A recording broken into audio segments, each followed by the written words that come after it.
What's going on? Welcome to another episode of the Impel Forward Podcast. I'm your host, Leon. And I don't have my guest my co-host with me today, Renee, but pretty sure she'll be tuning in. Today is a Father's Day special podcast. Got a couple of friends who will be joining me in a minute. Hopefully. I don't see any more of them in here yet. But hopefully they'll be joining me. Yeah, Father's Day weekend, Father's Day Sunday, the most important time of the year. Yes, Father's Day, the most important time of the year. Mm-hmm. Women, y'all had y'all day. It's our time now. Father's Day. Yeah, but I cut grass the other day and it's been bothering me. So if I get to sneezing and wipe my eyes, y'all just put bless you in the comments. Put bless you in the comments.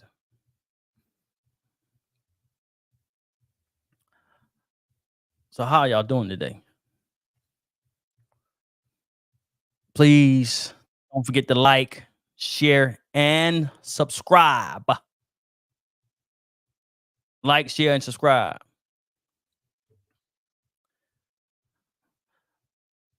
So we're gonna get started. Got two of my peeps on, some of my homies, and friends, and fathers. Here goes. Y'all give it up for my homies. Yo. What's up, dog? Can you hear me? What's going on? Roland. All right. Larry, I can hear you. What's going on? Good. Yes, sir. What's up, Roland? Okay. Good to Can see you you hear me? guys. What's up, gentlemen? What's going on? This is some of my friends, my homies, fathers. All right. Hey, I told him this is the most important time of the year. Boy, don't say that too loud. It's Father's Day. Most important time of the year. Father's Day weekend. Don't mess around and get canceled. Yeah, I know that's right. So So how's everything for y'all? It's good. Everything's good, man. I actually just got back in the house from a fishing trip with my sons, so that was good. Oh, fishing trip? Okay. Yeah, man. Yeah. That should have been early. That should have been pretty fun. Oh yeah, definitely. Yeah. Caught Go ahead. No, just saying we just caught a few fish out there, a few bass and some bluegills. Oh, let me explain to the audience. Yeah, I'm still learning this tech thing. I thought I turned all my sounds off, my pings and stuff, but they still seem to be popping up somewhere. That's what I hear. I hear it. Yeah. You hear a ping? That's me. I'm not too. Hey, look. Shout out to my man Larry right here, the modified gentleman. He helps me out with a lot of stuff. He be showing me different things. I'm still getting used to this tech stuff. Your setup looking better than mine. Yeah. You taught me well. Yeah. But if you hear any pings, that's just me. It's gonna go throughout the show. I thought I had everything settled and thought I turned everything off, but I didn't. So maybe the next show they'll be gone. Yeah. So it's Father's Day weekend, fellas. Yeah. Father's Day weekend, the most important time of the year. For sure. I like to say that. I'm just rubbing it in. So let's go ahead and get started. Yeah. I got a couple questions right here I'm gonna ask. What has been the most rewarding part of being a father? We're gonna start with that. You got this, Roland? You wanna go first? Roland, can you hear us? Roland. I don't think you can hear. Hey, in my joint, it seems like it's a lag in my thing, so I can't. Can you? It's like you know how it chops. You're right. Oh, I can hear, but it seems to Oh, be a slowness on it. Like when he talk like this, it catches up, then it. oh, So okay. I thought I was being called, and I was like, okay. So now Did- see, it's regular now. I guess okay. it's the ups and downs of the joint. Right. Right. There you go. So So did you hear the? Leon had a question. Did you hear his question? Well, you go ahead. We'll go ahead and start with you, Larry. What has been the most rewarding part of being a father? Man, just I think it's two different parts. For me, it was two different parts. The first part is, seeing your child come into the world. And then the second part is seeing them use the knowledge that you taught them. You know what I'm saying? Like there's a aha moment, like, that's what I've been doing right, or I've been trying to do right, and it's working. It's a two-part thing, because I mean, when you become a first father, it's amazing, But what makes it better is the long run, the work you put in on the long run. And you, like I said, you get to a certain point where you look back and then you see your kids doing things that you've taught them. And that's fun. Like today, when I took my kids out fishing, I could see my son, both of my kids just sit there, just casting their reels, catching fish. And it's like, man, I taught them that like years ago, and it feels good to take a look back and see that. So I think for a parent, just having that realization, like, okay, I'm doing something right, it's working.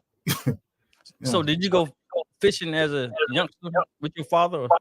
Not a lot. I didn't. I actually did not. I didn't. I wasn't that close to my dad. And so that was one of the things I wanted to change with my kids, is to teach them those things that I didn't get a chance to, or show them the experiences that I didn't have as a kid, those fatherly experiences. So it plays a part, man. It's important. It's huge. Yeah, I know a lot of guys who go fishing, and they often ask me, "Do I go fishing?" I said, "No, I ain't never been fishing." Really? I want to say that I remember going one time with my father, but I can't remember. I don't think it happened. I guess maybe I dreamed it or dreamt it. But no, I never been fishing, and I do want to give my girls that experience. I know they. I don't know if they've mentioned going fishing before or not, but yeah, I love to go one time. I never been. Ain't going to no boat though. Ain't going to no water. No. No. We always fish on the bank, man. Okay. But see, that's for me. That was like a form of self-care, And so, I mean, and plus it's just another experience of getting out there, getting a little dirty, playing with worms, getting the fish on the hook, taking them off the hook. It's an experience, Yeah. Okay. Roland, can you hear us good? Still can't hear the internet connection. Yeah, it seems to. I lost and came back in. I lost and I came back in. I just heard y'all talking about fishing. Yeah. And I didn't quite catch the question. The question was what has been the most rewarding part of being a father? Oh, the most rewarding part. I think it would be seeing you grow up and seeing that you have the opportunity to wrong the rights that you might have come across in life from your father or whoever else you're seeing. You know what I mean? Yeah. Mm-hmm. Like as a child, you might see some things that they didn't do to you. You have the opportunity to right it. Just like talking about taking your daughters fishing because you get that opportunity. You trying to wrong a right a wrong. You trying to right a wrong. You know what I'm saying? So you have that opportunity to mentor to yourself, because your children are a reflection of you. They're a replicate of you. You know what I mean? So you have an opportunity to have hands-on to help them grow to be better in all aspects past you.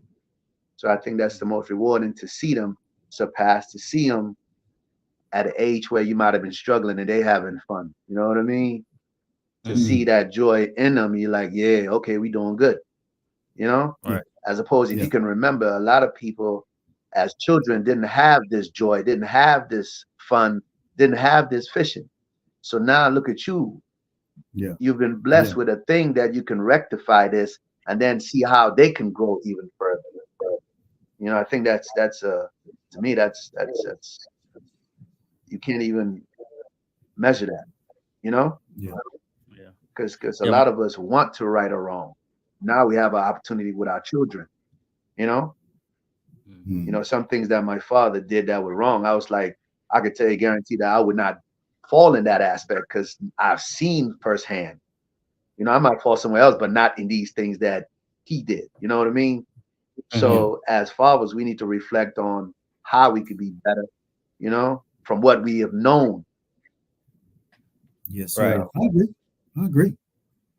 Yeah, one of the things I love doing is especially teaching my daughters some things that I never learned, growing up. And everybody know I'm always talking about some type of business and money, how to get better and this and that, but and also just making sure every day And I give I'm you that. telling them I love them. Yeah. I come from a family of love. Yeah. We Sure. always cousins, Remember, you grandmas, typed it in, aunts. We but we you making saw it. You sure typed it's not in that your we tell each other we love you. We might not see each other for months or years, but we're gonna say I love you after we talk. Yeah, After we that's talk, important. we see each other, we hugging. That's important, man. That's important. Because one thing a lot of people don't understand, man, about being a dad is your role is trying to help build a bond. You know what I mean? Like being a dad, I always say for my philosophy, the most important job that a dad has is to be a builder. He got to build his relationship with his wife, build his relationship with his kids, build his community, build the environment that he wants his family to grow in. That's what I think one of the most important jobs for a man is.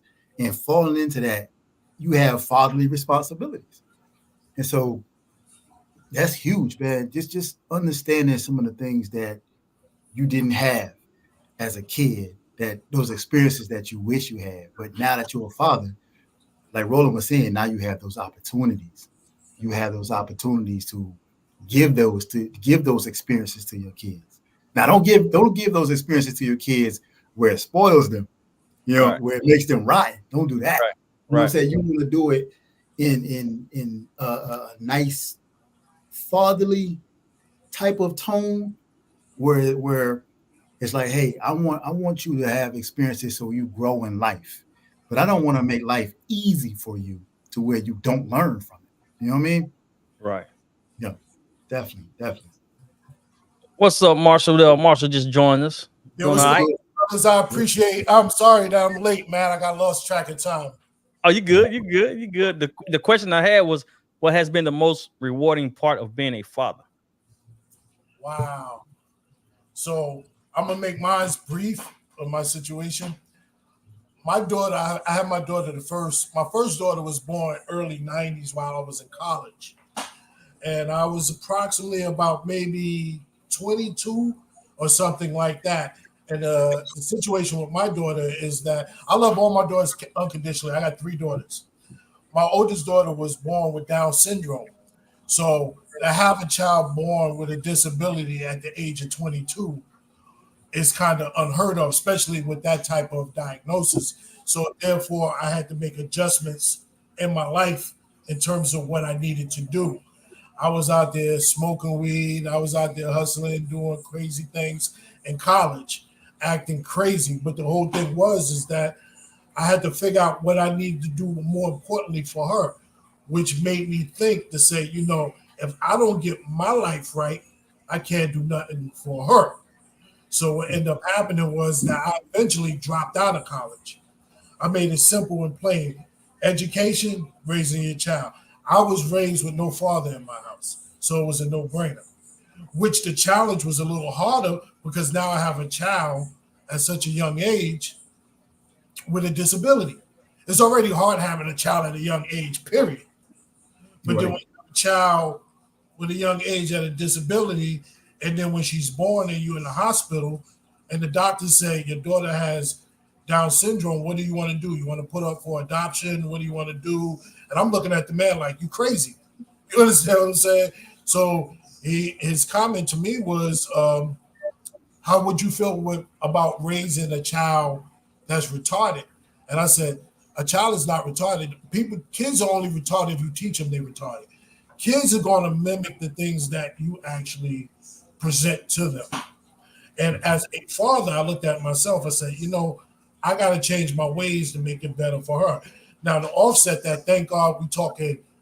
Now she's 30 years old. She's doing fine. She's great. She lives in a household with me. Now, I also have two other daughters that's actually doing well as well. But my key thing to answer your question, though, Lee, is that I think the biggest important part is not so much to let your children think that you're their friend. I don't care if they like me. You understand what I'm saying? They don't have to like me, but the thing is they're going to have to respect me because I'm trying to teach. I have 3 girls, and I always say this, quote unquote, I think God gave me 3 girls from the things that I used to do to women. So I thought I was being hammered because I was and Lee, you know me from back in the day, and I'm pretty sure you know stories as well. You understand what I'm saying? So right. I feel like I was getting back what I gave out back then. But it was also a plus to me because of what I learned to try to teach them to look out for the things that they shouldn't have to do. So my biggest thing was to be a protector, a provider. And also, my daughter said to me, well, Daddy, I want to find somebody like you. I'm like, I don't want you to find nobody better like me. I want you to find somebody better than me. You understand what I'm saying? So the ultimate thing to answer your question and ending is that I think the biggest joy that I have is my daughters because they made me soft, so to speak. Because if it wasn't for them, respectfully, I would have been doing things that I shouldn't have been doing. So I learned from them as well as they learned from me. Right. Good stuff right there. Welcome to the podcast, Mr. Maurice. He's been a guest before. What's going on, Maurice? What's going on, brothers? Sorry, I came on a little late. I was doing good. I was being a father. Being a father. Yeah. Did you? You probably didn't hear the question, did you? I didn't. I'm sorry. I did. So the question is, what has been the most rewarding part of being a father? Yeah. It's first of all, it's good to be with y'all, man. I didn't catch the names and whatnot, but the brother that was just talking. Before I say something, I just want to commend this brother. Like, I know people say like you shouldn't be praised for doing the thing you're supposed to do. Well, I think it's something to be said about dads who do the hard stuff. You know what I mean? Like it's really easy to. Some people are easy to praise because they do the hard thing so well. You know what I mean? And so. Especially when you consider, like, in terms of the abortion rates and whatnot, it's 80% of children who are born with Down syndrome or diagnosed with Down syndrome in womb are aborted. And so for you to not only carry the term, like you and your partner carry the term, but then also to stick it out for this long, man, that's a beautiful thing. And it wouldn't be as beautiful, honestly, if it was more normal, would it? Right? So, yeah. I mean, normal stuff is beautiful too, but I mean. Yeah, I'm encouraged. I'm encouraged to hear you talk, man. So, but for me, man. Wait a minute, before you answer that, somebody got something in the background playing. I don't know if it's music or TV or something. So you can turn it down. I don't know who it is. I don't hear anything. Hold on. Is it my fish tank? Oh, that might be what it is. You gonna turn that down? It sound like water. I hear that now, but I heard something else. But we good. I'm playing in the background. My fish tank is next to my computer. Okay. Go ahead, Maurice. No, you good. You good. Don't worry about it. All right. No. Yeah. So what has been the most rewarding part of being a dad? First of all, it's good to see you again, brother. I don't remember your name with the. Larry. I know I met you. Larry. Yes, brother. It's good to see you again, man. You too, bro. You out here looking healthy as always. I drink water and mind my business. Hey, right. That's the recipe. But yeah, so the most rewarding part of being a dad for me has been the reflection my kids are of me. In a lot of ways, like, you know, my kids get the benefit of all of the wisdom and none of the story. Like, they get the benefit of saying, like, yo, my dad taught me blank, blank, blank, blank, blank. but they don't know that blank, blank, blank, blank, blank came from this, and that. You know what I mean? So it's been a joy. It's been a joy to see my kids kind of attach themselves to me in that way. And Larry, last time we spoke, I may have told you my wife. No, this was before. Wow, it was Father's Day. We just had another baby. Yeah, you had a kid on the way last time we talked. Yeah, you on the way. Congratulations. Congratulations, bro. Yeah, so that's three at the crib, man. So Nice. yeah. So it's been a joy. Like my son is he's 5 months old, and man, it's been so dope to see him. He has somehow gravitated towards me in ways that my other two haven't when they were at the same point. So it's just been good to see him like his face literally brightens up and he smiles and all that. As soon as he just hears my voice, like he wants to come again. So yes, it's a beautiful thing to see your kids desire you. They don't know all of who you are, but that they know is desirable to them. So that's been a joy. Roland, you have how many sons do you have? Oh, I got 3 daughters and 1 son. 21-year-old daughter, 18-year-old daughter, 16-year-old son, and a 10-year-old daughter. So. And Larry, you have how many boys? It's like you were saying, there's a big difference. Go ahead. Go ahead, Roland. Go ahead. Oh no, I mean, yeah, go ahead. I was saying there's a big difference between raising the boys and the girls. That's why I was asking about boys. Well, so what you think the difference is? Yeah. Them boys are hard head, man. I mean, they need daddy. That's what it is. They're gonna test you every step of the way. They need daddy. And the girls, they're more like, okay, don't do that. Okay, we ain't gonna do that. You know, and you gotta know that men got that testosterone. They just and so I gotta tell my son 10, 20 times. Tell them girls one time, they're like, all right, we good. Hey, brother, I wish you should. And I will tell you that I think my son has been to the emergency room 3 times, and the girls ain't been no time. So I just go to tell you that boy don't be listening. Yeah. It was crazy. I was about to say that's like. I was just saying, brother, you need to come over here and help us out because my daughter is the harder one. Really? I was about to say the same thing. I don't have no boys. I got 3 daughters, but I'm gonna tell you this: when it comes to girls, respectfully, you can teach them all the things that you necessarily need to teach them when it comes to being involved with a man. But if you cover them too much, they're going to become rebellious and they're going to start seeking out the things that you was telling them not to look for because now they're intrigued to try to wonder to why you're covering them. So I want to see. So the biggest, and I tell a lot of people, the biggest rebellious ladies or young ladies are probably those that's covered in any type of religion setting because that parent covered them, pushed them back, close them out from what it is. But the biggest thing with a girl is they're more influenced by the peers of their age than they are the parents that's teaching them. And it's an unfortunate situation because that's the society that we're in. Well, I won't even say necessarily even religion because I know that does happen because I know some people, but it can't happen. But somebody I was talking to, they had a kid somewhere in a school, and didn't want to put him in a regular school because they say certain schools you won't get in trouble or this won't happen. Yeah. But I thought the same thing you were saying. I'm like, well, it can happen anywhere, and the more you kind of like harbor a kid, and is that the correct word, harbor? Well, the more you shelter them. If you do it too much, Shelter and pamper. it does kind of give them the curiosity, like, okay, what am I missing? Yep. And that's the thing. Even with the thing with me, like letting the girls go to the dance or school or party and this and that. You want to give them that a little bit of freedom because you don't want them being too curious. And with us growing up, I know like y'all, we was out there. Hey, going to the street lights. Come on.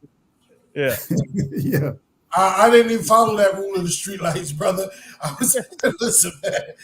I was dancing to my own drummer's beat back then. And listen, Leon over here laughing and smiling, but he was the light-skinned brother, right? So light skin was in at that particular time right there. So that's why he's sitting there laughing right Now, Maurice is a Christian. I'm a Christian. I'm a Christian. He's how can I put this? Back to what you were saying as far as raising daughters, and I know he instills a lot in his kids when it comes to that in the Bible and the Word. So, what's your take on what he said? Yeah. First of all, I appreciate the brother. I think it is true that when you brothers are like the OGs, triple OG with the older kids. Like I got my daughter's 8. You know what I mean? But I do think I think it's important to understand that foundations matter. Like what we build on matters, and like as you're building a house, you don't build it on a shaky foundation, so to speak. And so I think for us, some of that modeling for our kids is what, like, I think it is true that if you overly shelter a kid, you kind of make them long for the things that they never had. While at the same time, I think it's true that if you give your children as they mature opportunities to grow and gain independence, that is appropriate to where they are in their in age. I think sometimes fathers are so busy trying to protect their daughters from men that they don't treat their daughter how to actually be women, how to actually be human, right, in the world in a way that actually serves other people, and not like one of the things my wife used to always say is she was like, yo, like I used to always say my daughter, oh, she's so pretty, she's so beautiful, my little baby girl, and all that, and that's good and well, but she used to always say is like compliment her on things she can grow in, not physical beauty, because the world is going to put the emphasis on that as the primary thing that I didn't like signifies her value, rather than saying like, yo, you are intelligent, you are kind, you are gracious. That was very wise of what you did. And she can grow in those things. And those, beauty is fleeting in itself, but you can gain wisdom, you can gain experience and whatnot. So I do think it's important to expose your kids incrementally to things. But at the same time, my primary goal, at least at this age, is not to protect my daughter from either of my kids really from the world. I want to, like we talked about this last time we spoke, I want to like give them a category of something, and then I want to fill that category with things that are healthy. As they mature, I just grow the category bigger and bigger and bigger. Like they see me and my wife like together, and one time several times they see me kiss my wife on the lips, and my daughter, little kids, ew. But they asked me, Daddy, when are you going to kiss Miss such and such, like at the park, the same way you kiss Mommy? And I tell them, no, you will never see me kiss another woman the way you see me kiss Mommy. You'll never see and what that's doing is kind of like, I don't have to tell them stay away, but I'm giving them a category through the way that I handle my wife that is kind of level setting. So when they go out into the world, they have a category for how they engage other people and whatnot. And again, as they mature, I just give them other things to fill that category with based on where they are. I like that. Larry, I always think, man, I gotta just to add to that. Oh, go ahead. Go ahead, Roland. For me? Yeah. Oh, I was saying that in raising the kids, I always look at the difference between my parents and the kids today. You have to always evolve in how you teach the same lesson, or they won't grasp it.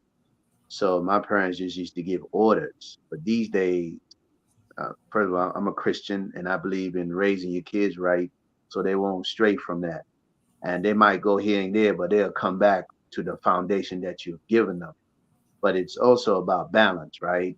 as parents, we always struggle on balance, right? Because we don't want them to struggle as much as we do, but we don't want to give them everything. We want them to at least understand the lessons in it, right? Sometimes falling down brings so much more lessons than you telling them the value of going through something, right? So you got to pick and choose how far to let them go or not. So it's always a struggle between, for me, how much do I let them go or how much do I help them? Because I want them to grow and I don't want to give it all to them, right? And also, it is, you have to let them go out, but still be able to have a conversation with them. You're giving them rules, but they have to understand the reasoning behind it. So you have a conversation with them. My daughter she just came back from college. She was coming back. She's like, yo, I want to be able to go all over the place. I don't want y'all asking me because, I'm in college. I'm 21. I can do it. So he's like, look, you're going to be here for the summer. Well, the reason we ask you where you're going and what time is coming, because we want to make sure that nothing happens to you. So that's why we asking. So we just have an idea. If you come through, so we know where you're at. She's like, okay, I understand that. And then she's at that.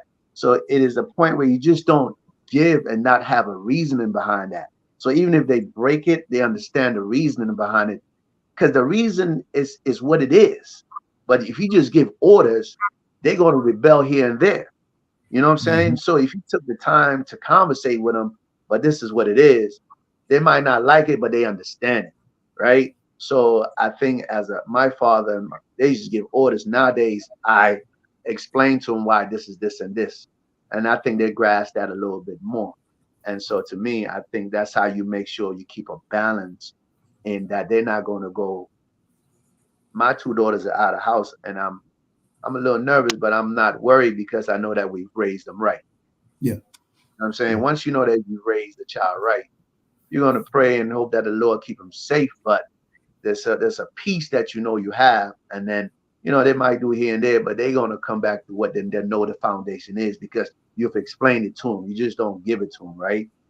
So I think that's one of the key things in raising children. Yeah. Let me add something to that real quick. So that goes into the area of training and then teaching, because a lot of people don't understand the difference between the two.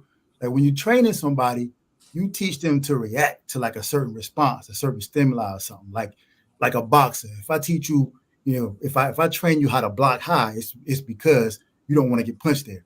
But when you teaching them, it is the reasoning behind the training that gives them the foundation of, okay, this is why I react a certain way. I've been trained to do this way. Now I'm teaching you why you're doing it that way.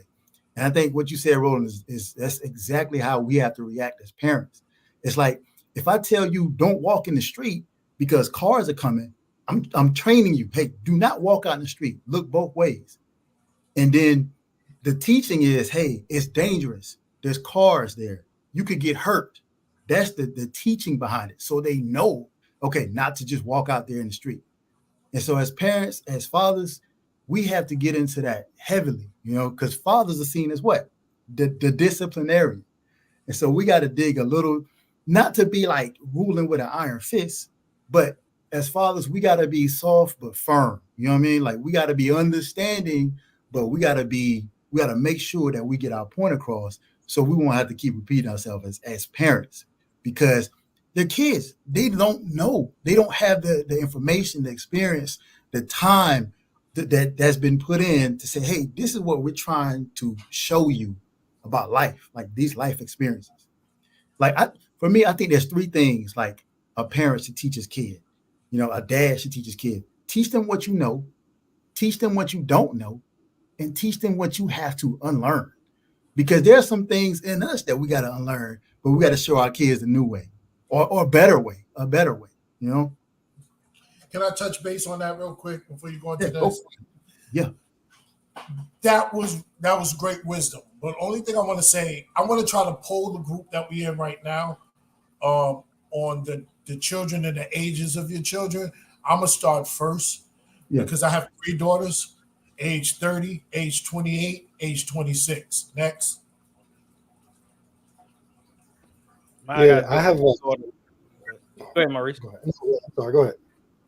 I have two daughters, 16 and 13. I have I have 3 children at home. The reason why I say at home is we had a miscarriage in 2021. But yeah, man. So in our home we have an 8-year-old daughter. She turns 9 next month, and then I have a 7-year-old son and a 5-month-old baby boy. So yep. And next, I'll go. I got 5. I got 2 girls, 3 boys. My girls are 19 and 18. My boys are 15, 13, well, 15, 14, and 13. Yeah. So when you roll, Did you hear his question, Roland? Oh yeah. I had said it before, but so I got 4 kids, 3 girls, which are 21 years old girl, 18-year-old girl, a 16-year-old son, and a 10-year-old daughter. okay. So the reason why I polled you guys is that because my kids is a tad bit older than you kids, you guys kids, and I understand, and you all have bullet points related to what you guys were saying. The identity of your children does not focus until really they're after 21, 22, or maybe when they have their own particular families. Now, I agree wholeheartedly with everyone with what they said in terms to, you don't speak to, you speak to them, don't speak at them, and this, that, and the third. I'm a little old school because I come from old granny's house with particular values in terms of how I approach my daughters. One thing I never did, I used to let my wife do it. I would never physically chastise my daughters after they turned like 1 or 2 years old. Other than a pop on the hand, I wouldn't physically chastise them because I didn't want them being comfortable with no other man or any type of man putting hands on them. You understand what I'm saying? If they got out of order, I had this little code with my wife, 1 through 10.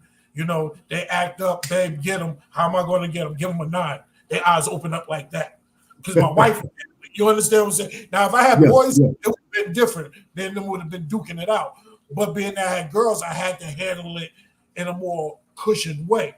Now, here's the key thing, and I'm going to make it real short. I live by the code of you never get what you pay for, but you pay for what you get. okay. And in essence, so what that term means is that you can do all the you can do all the things that you need to do, and you paying for that, but you're not getting the results of the things that you paid into. That's only because when your kids become to that adult age, sometimes that they feel ostracized, meaning that if you are reprimanding them related to situations, they think they know the world, only based on the level of the technology that we're in currently right now. Because back in the day, I don't know if some of y'all remember when we used to talk to girls on the phone, we had to drag the phone cord to the next room or go into here and there. Now it's as simple as just hitting your cell phone, doing this, that, and the third, blah, blah, blah. So I agree to disagree on certain levels, meaning that it's not so much I teach them the things that I don't know, as the gentleman just said, but I also teach them the reasons why I don't know it. You understand? Or the understanding why I don't have it. Now, it's their own interpretation to build their own pyramid to get to that point for them to understand it, because I'm talking binary to them, which I'm old school, which they call me old school. What's the old word? Old school. I forgot the other thing they call people that's in the late 40s, early 50s. But whatever thing is that my kids like, but Dad, that's what they used to. I'm like, listen, and all you guys going to agree with me. Yeah, times changed, but the game remained the same. You understand what I'm saying? So I tell, being that I have daughters, I tell them, I said, listen, if you make a decision, stand by your decision. If that decision was wrong, to analyze that decision you make, to realize where the wrong was at, to address that so you don't go back into that same thing. Because Daddy is not always going to be here. Daddy did his job already. I don't need kudos. I don't need thank yous. I don't need none of that. So when people say you're a great father, that's not a compliment to me. You understand? I was like, that's, to me, respectfully, I think it's an ignorant term. because you don't tell another woman or a mother, "Oh, you a good mother." Why would you say that? You understand what I'm saying? So I mean, they do. I could compliment my wife saying she raised great kids, this and that, and third, but that goes without saying. You understand what I'm saying? So sometimes I might say it in other directions because some things is we don't need rewards. You understand? Because we have kids. But I'm gonna end it with this. With all what you guys just said in general, I appreciate. I'm taking in tone to what you said. But as the OG with the older kids, not saying I'm older than all of y'all, I probably am, but with the OG that have with the older kids, I've seen a little bit more. And my kids woke up in the morning, they see mommy and daddy. They ain't just see mommy, they see mommy and daddy. And no disrespect to those that didn't have that option of seeing mommy and daddy. But I told my kids, when you woke up and you see mommy, you turn to the right, you seen daddy. So you grew up in a household where there was a connection. If you broke that connection as becoming an adult, that's what you chose to do. I'll say this one thing. Oh, go ahead. Let me say this one thing. I know Maurice, you can talk, but I like to hear Maurice talk. I like to hear has a great conversation. But as far as the point you made about people not saying or something to the fact that somebody saying somebody is a good mother. Now, just because you're around, whether you're a father or a mother, don't necessarily mean that you're a good father or mother. Well, to me, that's my opinion. I agree. We all know some bad ones. Put it that way. Yeah. So I think it could be a compliment to say. It wasn't the context of what I was trying to say it in that manner. What I was trying to actually put forth is that there's stability when you see two opposed to one. Not saying one can't do the job of the two, but I take the whole stand like Chris Rock said. You can drive a car with your eyes closed, but that doesn't make it a great idea. You understand what I'm saying? But sometimes you need unity in terms to raising kids, man. It's a village. It's not just one person. Right. Facts. Go ahead, Maurice. No, I hear what you're saying, bro, and I think that's it's admirable. I think to your point about like giving your children instruction, and I think it was Larry who said training and teaching. I guess I don't always see it as a sharp dichotomy between one or the other. I think good trainers teach. You know what I mean? Oh, yeah. As they're I kind of heard that in what you were saying, but I think again, I'm really glad you asked that question about where are we in terms of like our parenting situation. I think it kind of frames why we say what we say.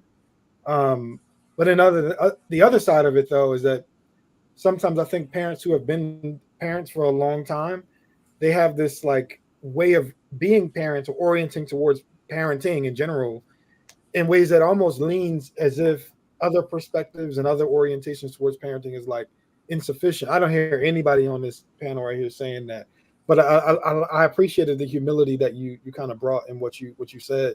I think for where we are with our kids, where I am in particular, is I think it's important to understand for me, I'm thinking through how do I cultivate my child's integrity and character, and that to me isn't always given through hard line rules. But I think, as I said before, like we like model what we say and what we do matters, and our kids are always watching us. Like there's things I've seen my kids do or say that I'm like, where did you hear that at? And it's not even crazy stuff like a profane things. It's like, oh, daddy said this silly thing, and it's like, oh snap. Like they want to be like you, and that's a good thing, you know. And I think that's why little boys like my son is so quick to say, "Daddy, you're the best daddy in the whole wide world." This one crazy situation happened, well, funny situation. My son was like, "Daddy, you're the best daddy in the whole wide world," and I was having a rough day. I said, "Daddy's not the best daddy in the whole world. I'm just doing my best." and he says to my wife that we were like, the door was closed in our bedroom. He knocks on the door. "Mommy, you're the best mommy in the whole wide world." And then she says, "Thanks, babe." And he says, "And daddy, you're just doing your best." That's that kid is going places. Right. But I guess all that to say is that I think that we're shaping character and identity formation. I think that's the thing that I was like, I would love to hear you unpack that a little more, because I think identity is something that's not only crystallized, if you will, when a person's an adult. I think that identity, most social scientists say that like a child's understanding of self is developed by the time of the Easter age of 5 years old. And so in terms of like the personality they'll have for the rest of their lives is built upon, but like the baseline is set at 5. And so I think that as we think about, the things that we're instructing our children towards and modeling for our kids, those things matter. It matters even more so for where I'm at because my kids are younger. But I also think too, like identity is something that's it's forming all the time. You know what I mean? Like, you have adults. You could be. I used to call this kid. I used to teach. I used to call this kid Benjamin Button because he was grown in a man's body, but he was a boy. And my point to him was like, you're growing up, but you're just getting older. Like you're not gaining maturity. You're just getting older. Hey, I always say some people are raised. Some people are raised, and some people just grow up. And there's a huge difference between the two. Right. Like we always tell our kids, wisdom is not simply knowing the right thing; it's doing the right thing. So I think that can be grown as a person matures at any age. So yeah. Yep. I agree with that, dog. Facts. So Renee asks, this is my co-host Renee asking this question. What's one of the things What's good, Renee? your children that is a direct reflection of you as a child? I'm gonna go ahead and say this about my oldest one. She loves music. Look, she loves old school music like me. She listens to. She also has a little, should I say, temper attitude like me. Yeah. She's a lot like me. Yeah. Hey Lee, can you repeat that? I'm sorry, I have to go to the restroom. I apologize. That's good. Well, I was asking the question you see on the screen. What's one thing you see in your children that is a direct reflection of you as a child? You state of the art now. Oh, Jesus, I now see it. You state of the art right here, brother. Hey, look, I'm still learning this thing. I'm still learning. Who's going to answer? Oh, you know what? I answer really quickly. Well, my daughter, it's unique. All three of my daughters have their own different type of identity. My youngest daughter. No. It says a direct reflection of you as a child. Oh. I'll pass. Go ahead. I'll pass because we'll come back around to you. I'm gonna say this, just like you, they have a love of music because I DJ. I used to rap, and they into music heavily, so it's a reflection to the music that I like to do. Other than that, it's not much more because they have their own identities. Right. Okay. Hey, let me say this one thing though. He said he used to DJ, he used to rap. Hey, look, this dude was the coldest Michael Jackson imitator around. Oh, snap. Oh, snap. Yeah, he was tough with it. Chestnut and Chestnut. You got to see the VCR tapes, man. Bring the VCR tapes. We got to see it. That's funny. Tell a kid a VCR tape right now and see what they say. Right. Let's jump to Roland since he hadn't said nothing in a minute. You see the question, Roland? What is one thing you see in your children that is a direct reflection of you as a child?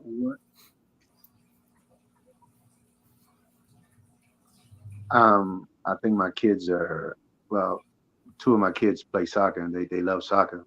And I used to take them to the soccer field because I played. That's one thing, but I think their openness of friendly people, and I think that's a reflection of me and my wife, because I think we are just friendly and open people when it comes to just meeting people, getting into groups and things of that nature. I think I see that in them. So I think that's one of the things I see. Yeah, let me say this about Roland.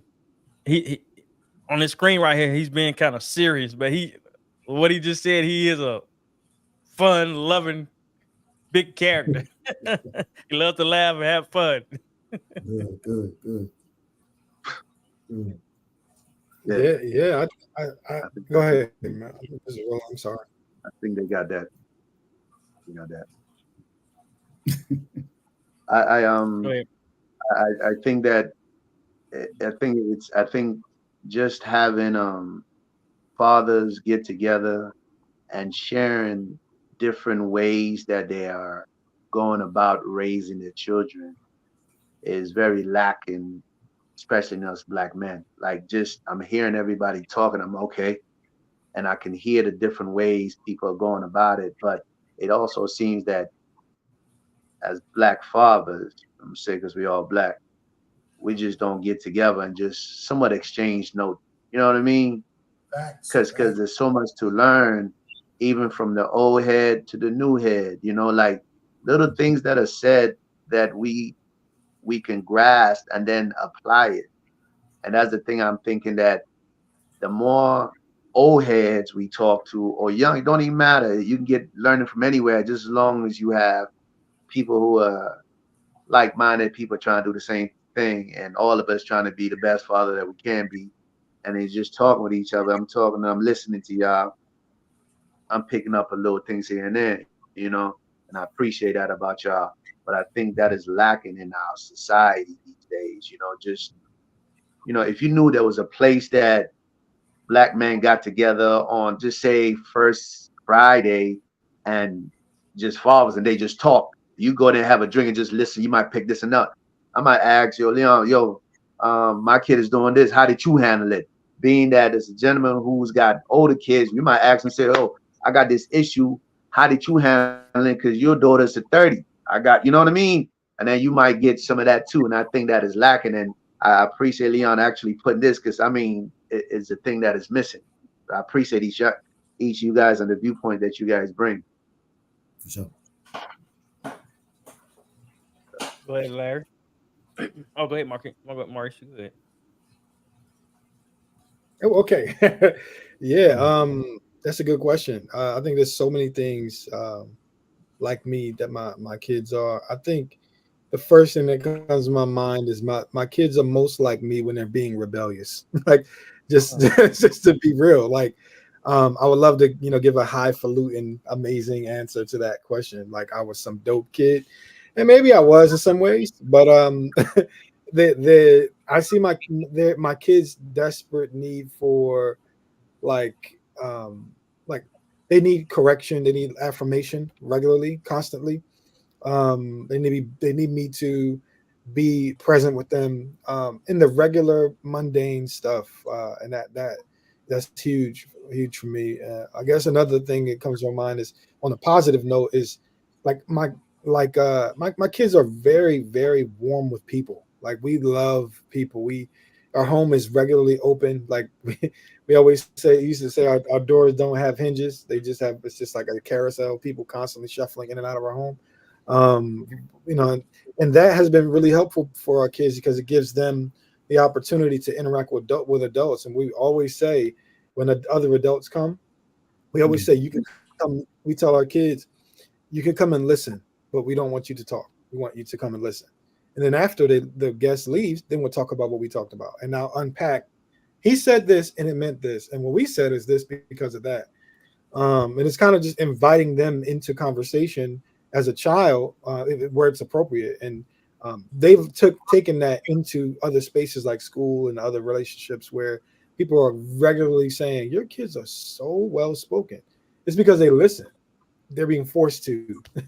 And then when they get older, when they get to a certain place of maturity, I'm able to say, now you can speak, depending on the circumstance. And that just allows us to constantly have this back and forth of, what did you hear? Did you hear something in that conversation that you disagree with, or that challenged you, or like that you could tell daddy was uncomfortable with, or mommy was?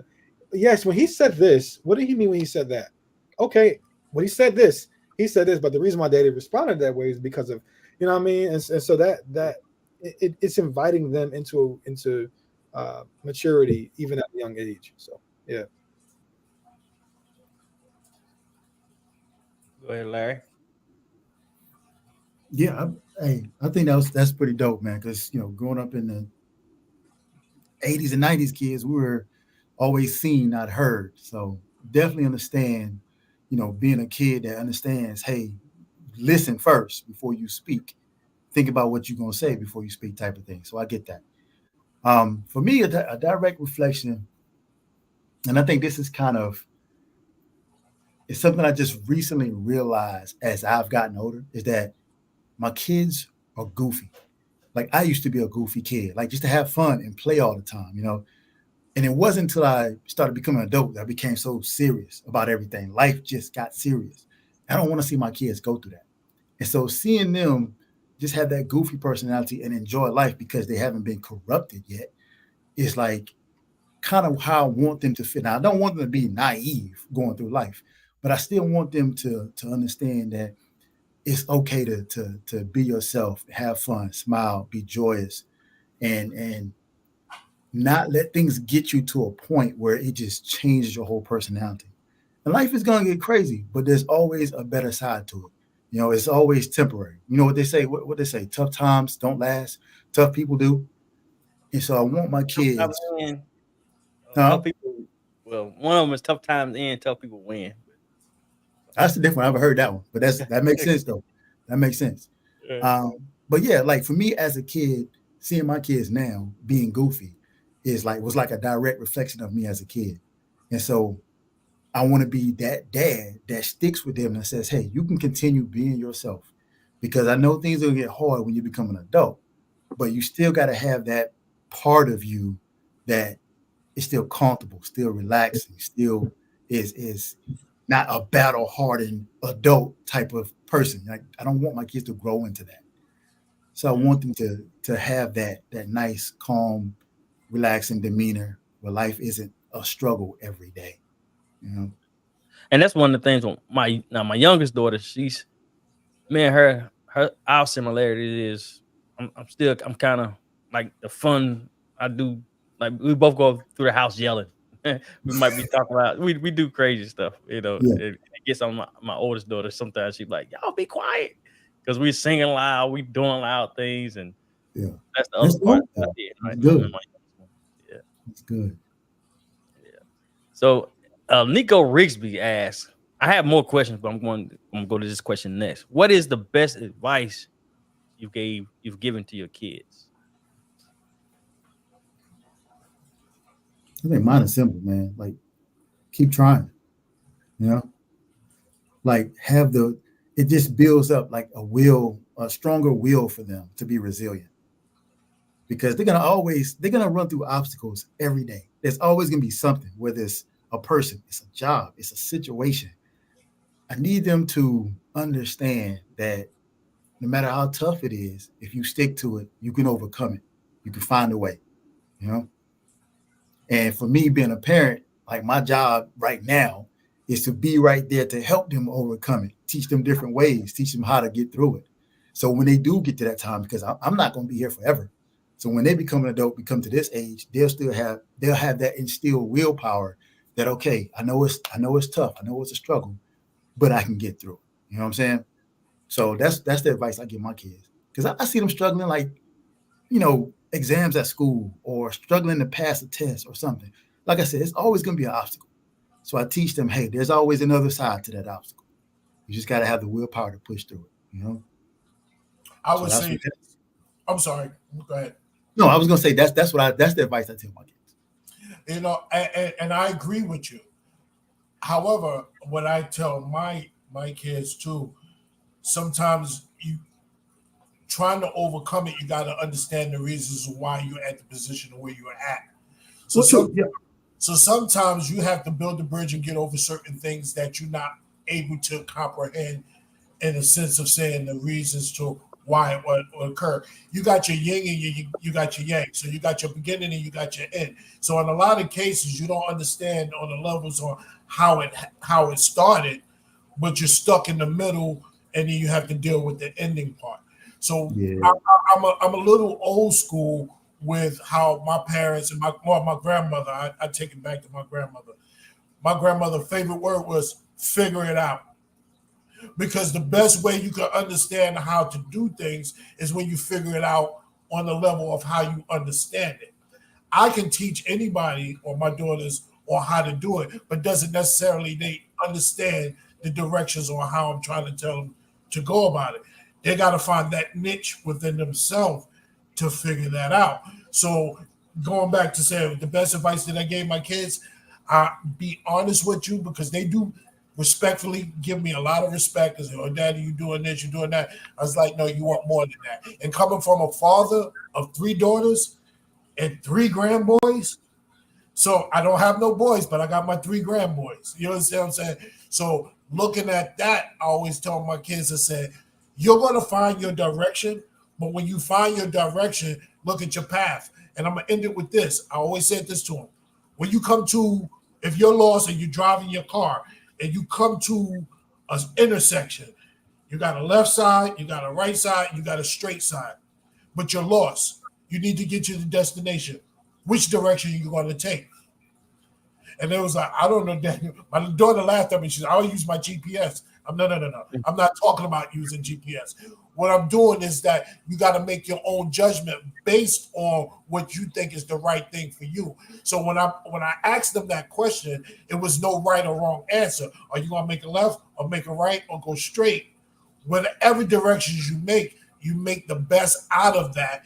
Even if it's the wrong distance you need to go, figure out that direction and make that curve and make it work for you. So I always tell them all the time, just because you make a bad decision doesn't make the outcome bad. You can always fix it as you move forward. For sure. Yeah, that's a good question, man. To be continued. my kids are so young. I don't think I've given them the best advice I've ever given them. And then again, I think I have. I think the best advice. I think we want our children to grow up. I've asked a question in the chat because I'm like, I don't know. I realize it's the comments for the video. Yeah, like I think the best advice I can give my children is to embrace their neediness. Like I think, and I asked the question, I'll reframe it this way. Like I think each person here has mentioned that you are Christians. At least the 2 brothers, Roland and Marcel. Roland, I'm sorry. Roland mentioned that you guys are Marshall, sorry, are Christians.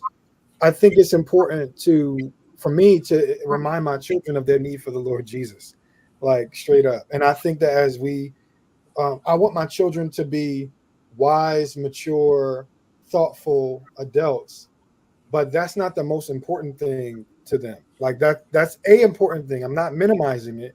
I'm just saying, like, I think it's important for Christians to be very intentional to pass be intentional and remind their children of their need for the Lord Jesus and the good news of Christ. And that's the most important thing I can ever teach my children. And I even say, like, even if my children don't grow up to come to know Christ, that would be a very sad thing for me and for them, really, I think. But I want them to, if they reject the gospel, I actually want for them to have a good picture of what they're actually rejecting. Like, I don't want them to have a false view of, I want them to have a sober view of what is the Christian faith, as opposed to other faith traditions and whatnot.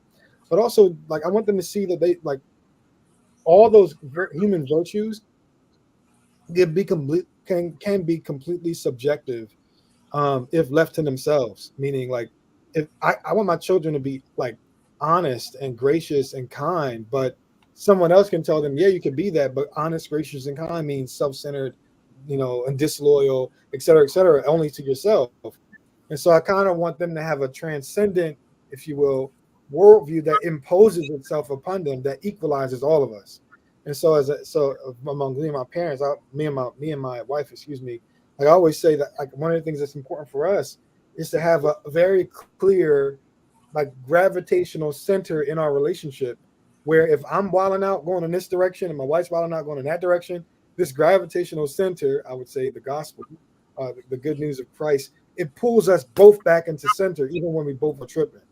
And so I think that, like, I think for me, I want my children to be honest and gracious and loving and et cetera, acknowledge their weakness, but their neediness is important. because I think that not only builds character, but it sets them up for why is the gospel so central and important to you as a Christian. So yeah. All right, we'll come back to that question in a minute. Let Roland answer this question. Roland, if you can hear me, what is the best advice you have given to your kids? Oh, cause and effect. I give my kids cause and effect all the time. If anything you desire, there's a roadmap to everything, right? If you choose you want to be the best soccer player, but you don't want to put in the work, obviously the effect of that is going to be bad, right? If you want to get an A at your class, but you don't do the work, you're not going to get an A. Cause and effect. If you're okay with what you're about to do, if you're okay with the effect that is going to come about, then go ahead. Just like we talk about, look both ways before you cross. If you understand that you're not going to look both ways, that it's a possibility that you might get hit and you might lose your legs, then go ahead without looking. So there's a cause and effect of everything. That's what I try to tell them to do. There's a cause and effect of every action you do. Every friend, whether you go to class, whether you cheat, whatever it may be, there's always an effect that you don't control. So if you're okay with the outcome of what you're doing or not doing, then proceed with what you're doing. Because a lot of times our kids are going to be doing stuff that we are unaware of. So you tell them that if you're okay with the outcome, go ahead. But this is the advice I usually tell my kids as we talk. They say, hey, I want to do this. I'll say, you want to do that? What's the outcome of that? Are you okay with that? Well, then go ahead. So that's the advice I used to give my kids. When they talk about what they want to do, I say, what's the effect? What's going to happen? Or what's not going to happen if you don't do it? You okay with that? Go ahead. True. That's what I usually tell them. You're going to make the decisions. I'm bringing to your attention what will happen if you make it or you don't make it. Are you okay with that? If you're okay with that, well, go ahead. Cause and effect. That's the advice I usually give my kids. Yeah. I'm gonna get a shirt that said cause and effect. I respect that. I like that. Yeah. I'm with that. Like, one of the things we always tell our kids is like, yo, you can choose your actions, but you cannot choose the consequences of your actions. Right? Like, exactly. That's it. That's exactly what you tell them. Yeah, you're making decisions, but you cannot determine what the outcome of that is going to be, positive or negative. Now, you can work as hard as you possibly can and pursue positive, but at the end of the day, like, when you choose disobedience, you cannot. It's like holding a beach ball underwater. Like, at some point, it's going to pop up, and you can't predict where it's going to go. And I think it's important to help kids see that. So that's I'm learning to, like, look at these brothers. Let me shut my mouth and just do what I tell let me just listen. Maurice saying that because he can go. But I like to hear Maurice talk. But he can go. But he's trying to learn to listen. But look, the question you asked, each of you mentioned that you are Christian. How have you sought to pass the faith to your children? Well, one of the things I do, one thing we do a lot is pray. And one another thing I tell them is to get an understanding for yourself and read. Get an understanding for you, because a lot of us grew up in church, and I know me as a young and I didn't read. I still don't like to read now. Of course, now these days you got podcasts and stuff. And I listen to a lot of that, but I do read more books now than I ever have. I think I remember me reading one whole book. That's when I was in prison. And you know what? But that was a Donald Goines book. A book that really don't mean nothing. Just entertainment. But now I read different books now, as far as when it comes to business and learning more of economics and stuff like that. So listen to audibles. But yeah, as far as the Christian, pass the faith to your children. Yeah, I'll teach them to pray and get an understanding for themselves.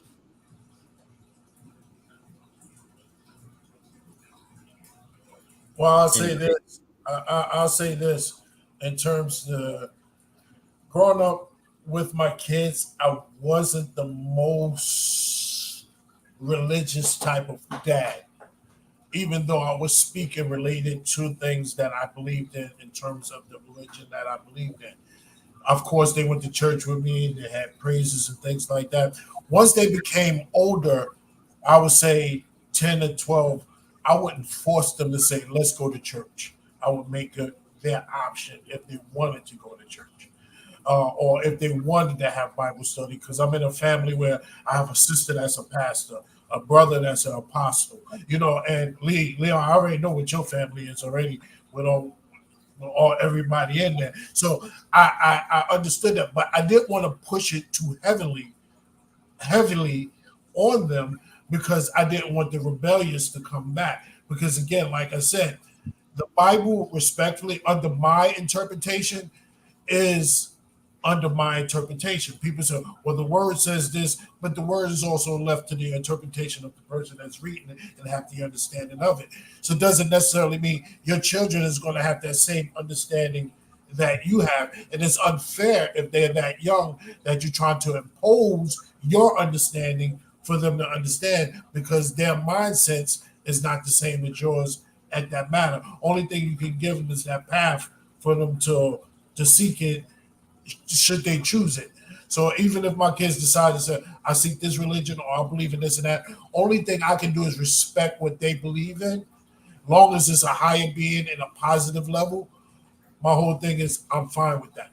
But the thing is, I don't think, and I might get beat up when I say this, I don't think that any parent, after the child becomes of age, that have understanding for you to push your belief on them because it was instilled in you. They can't emulate who you are. They gotta have to be who they are, and they have to understand things for what they want or what they believe. Yeah, I agree with that. So I think for me, if you just don't even think about Christianity, don't think about that. Let's just say that you're trying to figure out different characters and different things you would want your child to be, right? You're trying to figure it out because it's your seed. You want them to be the best. You want them to be upright. And you come across a book. You open up the book of Titus.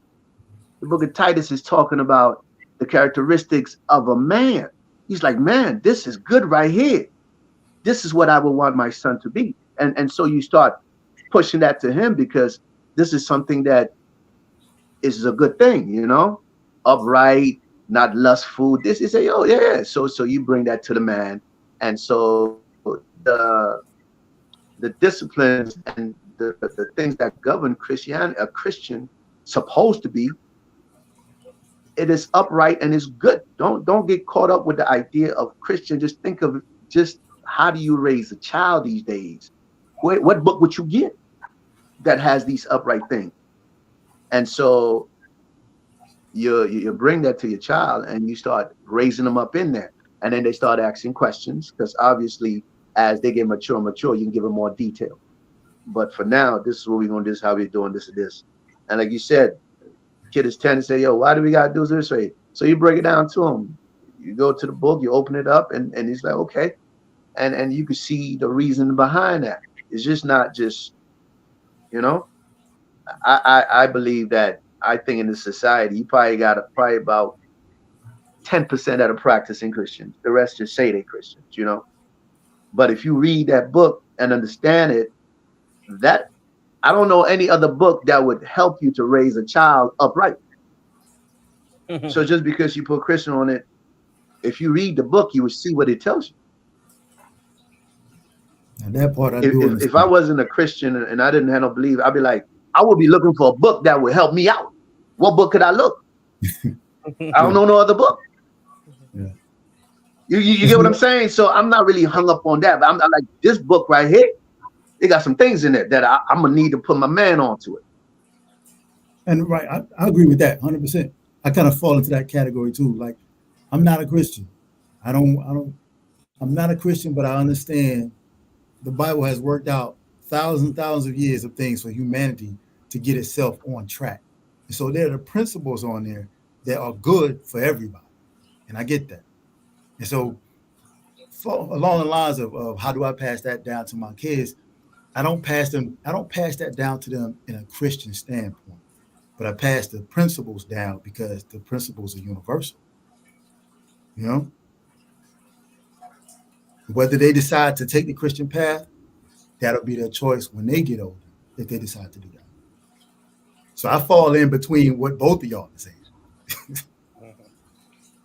What's up, Maurice? I see you. You twitching over there. Marshall. How do you pronounce your name? Is it Marshall? Or Marshall? Yeah, that's why. Look, we've been calling him Marshall all our life. I see it says, look, I can say Marcel. What is how you pronounce it? All right. So I'm just gonna say this. My government name is Marshall, but my street name was Marcel. I go by both of them because Leon, I don't know if you knew me as Marcel or Marshall, so that's why. Marshall, I knew you as Marshall, not Marcel. He said, I don't know if you knew me like that. Marshall was your friend. Marcel, it's another guy. Nah, yo, so it's so interesting to me to hear y'all's answers to that question. I think it is. I think it kind of shows in a lot of ways. We can use the same language, or we can mean different things. You know what I mean? And so, and that's not a diss. That's just to say, like I was saying, Brother M. There we go. He said he might get picked on, but I think I'm about to get picked on. Like I think I might get jumped. But thankfully, I'm in the confines of my home with my library of books. So Leon's going to like take a book and beat me over the head, and Marshall's going to jump me. You're in a safe place, bro. You're in a safe place. Roland's going to look at me with the look like, yes, he deserves it. But nah, I think it's important to acknowledge that different things feed what we mean, like, and words matter, right? Like when we say certain things. And so what I mean when I say like lamp, and I say, yo, a lamp, like I want for you to have a lamp. And what if Brother M was like, nah, I don't have a license for the lamp? You can be like, hold up, a license for a lamp? Don't you drive it? Like, nah, I'm talking about the lamp in the house with the light bulb. If we're using the same language and we have different meanings, we're bound to confuse one another. You know what I'm saying? And so I think it is true that you're not responsible ultimately for the decisions your children make, even when it comes to their faith and whatnot. But I do think like this comes to my mind from the Bible, right? So Deuteronomy 6, it says 4, it says you should love the Lord your God with all of your heart and with all of your soul and with all of your might. And these words I command you today shall be you should guard your heart with them, and then teach them diligently to your children, and you should talk with them about these things as you sit in your house, and as you walk by the way, and as you lie down, and when you rise. You shall bind them as like glasses, or bind like in your eye, and as a sign in your hand, and they shall be like frontlets between your eyes. You shall write them on the doorpost of your house and in your gates, and throughout your home. It says, and so like to me, I think it's important to see like these things matter in terms of diligently teaching your children as Christians. I think the word Christian can just have a bunch of different contemporary meanings, because people mean different things when they say that, right? Like just like if I say car, truck, I'm from Philly, and it surprised me when somebody said, don't judge me, bro. That's why I said I'm about to get jumped. I hear it. I hear the steps, but Jersey, this is Jersey right here. All right, yeah. So if I was to say like, well, so when I came to the South, I started hearing people say, yeah, I gotta get in my truck, and I'm thinking, what kind of truck you got? I'm thinking like a pickup truck, but they meant like a van or like a SUV. And so I think that if we use different words, and we did have different meanings, but we use the same words, we're going to talk past each other like repeatedly. And so I think when we say, for me, when I ask that question about like, how are you, what are you doing to essentially, this is what I had in mind, like that passage I just read. is what I had in mind when I'm like, how are you diligently teaching your children these things? Not for the sake of like, I'm going to teach you up until a certain point, but then you decide what you want after that. Because it's important. Like it's important not just in a subjective sense, but it's important because it shapes a worldview in terms of how your kids go out into the world. And so what they see is like, I'm wearing glasses. If my glass was fractured, then I could go everything I look at through that view, my fractured lens, what's coming into my eye is going to be fractured too. Like the lens is going to be kind of obscured in that way. And so for me, to answer that question, how I do that, we're very intentional to, like, we will be very intentional to have regular, normal, like, conversations about the faith, about about the Lord Jesus to our children every single day and in every single moment not like on some super. I think the sign that you actually know something or believe something isn't just in what you preach, so to speak, but how do you apply the nuances of that to actual life circumstances? So as you discipline your kids, as you spend your money, as you love your wife, as you buy what you buy, the books you read, the movies you watch, all of that type of stuff. Hold on 1 second. Like that to me is important in terms of like framing a worldview, because it's giving my children a picture. That's why I said, there's a guy named C.S. Lewis, and I'm done after this. He said, the evidence of one of the benefits of the Christian worldview is that you don't need to be a Christian to receive the benefits of that worldview. And what that means is you don't have to be a Christian to see hospitals as a good thing. Christians have founded hospitals. You don't need to be a Christian to see adoption agencies as a good thing. Christians founded adoption agencies in the 3rd century. Like, and so et cetera, et cetera, et cetera, et cetera, et cetera. But my family's Muslim, so Brother M, you probably know in Jersey that's super rampant, and so especially depending on what part of Jersey you're from. All that to say, I think it's important to see that you're shaping your children's worldview about some type of religious thing, whether that be non-religious or like I think the word religion can be problematic, but I mean you're shaping their worldview because their theological, whether that belief or whatever it is going to be the soil from which all of their other ethics grow. So how they handle money, how they handle this or that or this or that. And so I think it's the job of parents, Christian parents in particular, to kind of shape that worldview with the right tools. And the right tool is, I would say, is God's word. So yeah, I do that just in regular life stuff, as we're eating, as we're drinking, as we have people over, the conversations we have. But that's what I said. It's like we're inviting our children into that, and then they're responding in when you said this, what do you mean by that? And I give my kids a lot more credit. Like, they ask me some questions that I'm like, that's a really good question. But we're shaping them to be thoughtful in that kind of way too. It's not just about, like I said, my primary responsibility or goal right now isn't to teach them who and what to stay away from, but I'm teaching them how to be human and how to have a healthy worldview that they can live off of. It's like a trampoline that you could bounce off that trampoline into other things, if that makes sense. Mm-hmm. Good. So I got a question. Let's see, Larry, Roland, Maurice, Marcel, he have girls like me. As far as, I always think that if I had a son, I would be real tough on him. How is that with y'all? How do y'all,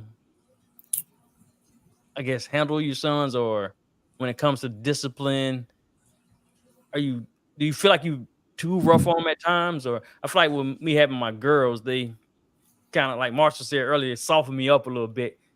And I do get sometimes be like, but sometimes they cause me to think a little more before I react or say things to them. How do you handle that, things like that with your son? I got something for that. So earlier when I was talking about, teach them what you know, what you don't know, and what you got to unlearn. Mm-hmm. And so having a son, multiple sons, I got 3 boys. It was a lot of me teaching them things I had to unlearn for myself, because growing up back in the day, like, there was a lot of, toxic masculinity things that it doesn't fly nowadays, like boys don't cry, things like that.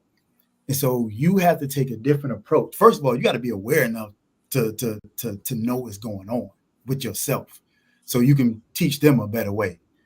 And so, for me, teaching boys, having my boys, like, discipline does play a huge part, but you got to know how to do it to the point to where you're not damaging their psyche. You're not compromising them as boys growing up, because you don't want to repeat that same process where boys don't cry and boys are tough and all this and that stuff. So it takes a lot of knowing who you are first, so you can help guide your kids, in a way that is appropriate for them, so you don't damage them, And it's I think being a dad, like, you have to be committed and you have to be intentional. It's not just, weekends or Saturdays and Sundays type of thing. Like, when you got to be committed. When I say committed, I'm talking about, do you believe in fatherhood? Like, and then you have to understand, what is your views on fatherhood? How did you see fatherhood? How was you exposed to fatherhood? Did you have a father in the home?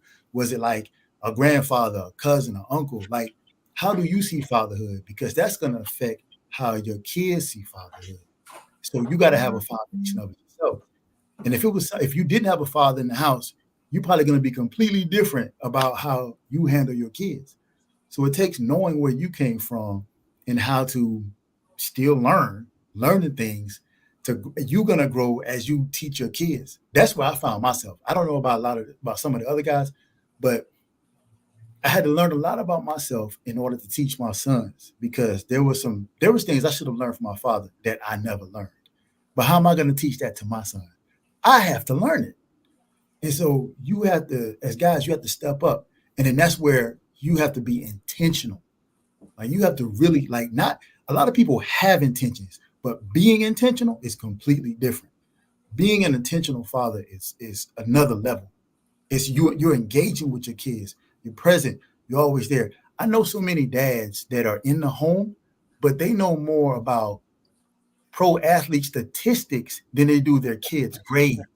You feel me? Like, you know what I'm talking about? They're home. They're in the house. They're present, but they don't know what their kids' grades are.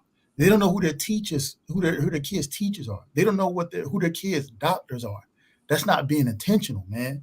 When I'm talking about being intentional, like, actually engaging, learning about your kids, so that way, like, there's no dropping the ball, But that's where I came from. That's the type of thing I am.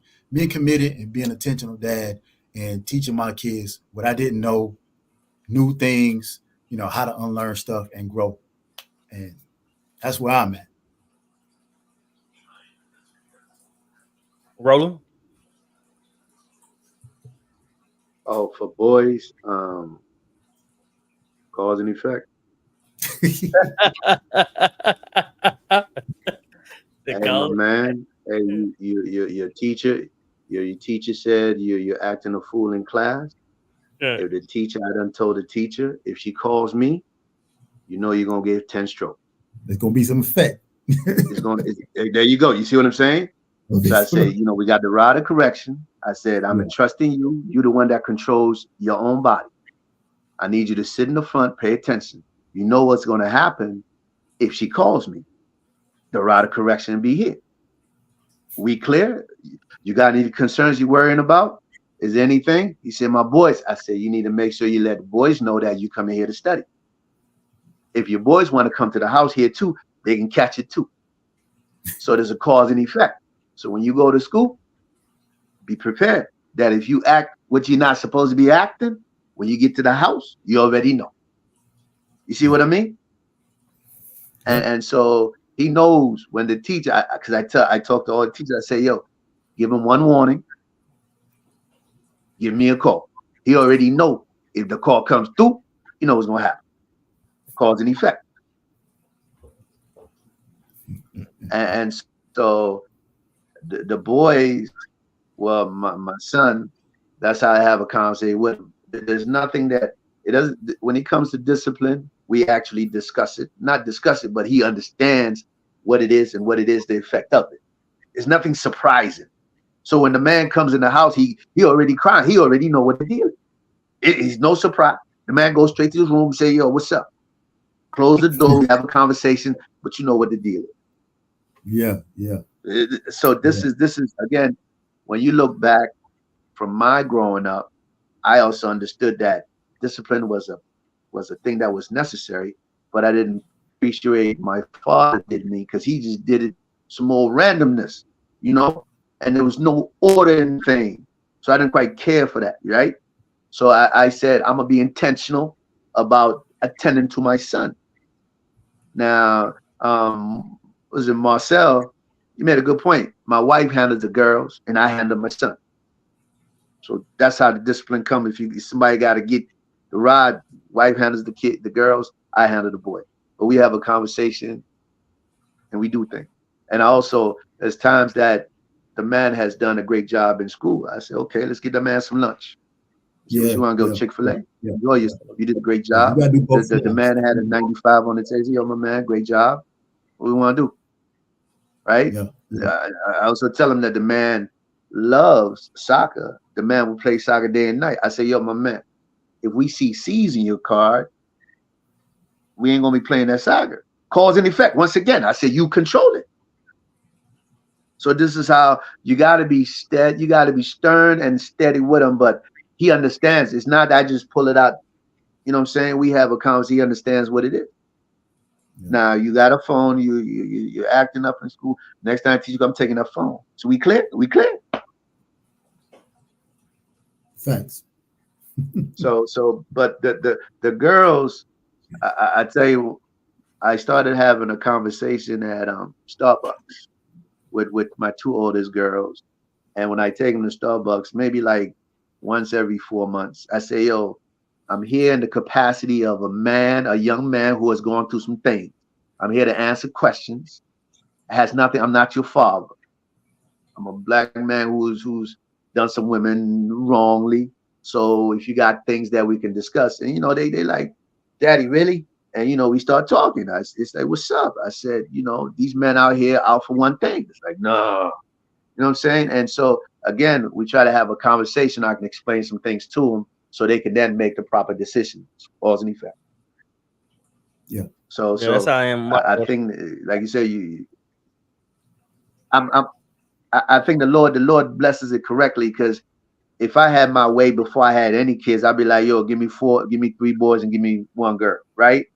But I wouldn't trade in any other way now that I've been blessed with it. Yeah. You know what I mean? Yeah. Because me and my son could get in the car going to an hour soccer game away, and we say 2 words. We cool. You know what I mean? Yeah. But for the girls, them girls get in the car, boy, they run in the mouth all day long. It's just different, But you gotta, in raising your kids, you gotta have a relationship with each one of them, because each one of them is somewhat different. But the rules apply to all of them equally. And and as fathers, I think you need to, once I say something, I need to keep it. I need to be stern with it. I just can't be swayed. Hey, it's 5 strokes. It is what it is. I don't like to do it, but hey, you already know what to do. So staying strong and staying stern on that aspect of it is cool. Now, if we want to discuss the disciplinary actions after. Uh-oh.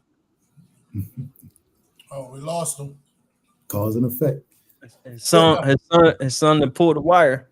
Like, hold up, Daddy, talk about me too much. Yo. Hey, Kings. I gotta handle something with my daughter. She just called the phone, so that's why I stepped away. That's cool. Daddy duty never ends. You already know that part already. So I got to express something with her. But listen, I want to just tell y'all it was a blessing talking to y'all. I learned a lot of things from you guys as well, so I can use on my day-to-day activity with my kids and things like that. So I appreciate y'all. Salute. Happy Father's Day, and God bless you all right? And yo, El, next time you do another one, make sure you send me an invite. I like talking to these brothers right here. Well-minded people, all right? Y'all be good, all right? Peace. All right. Peace. Yeah.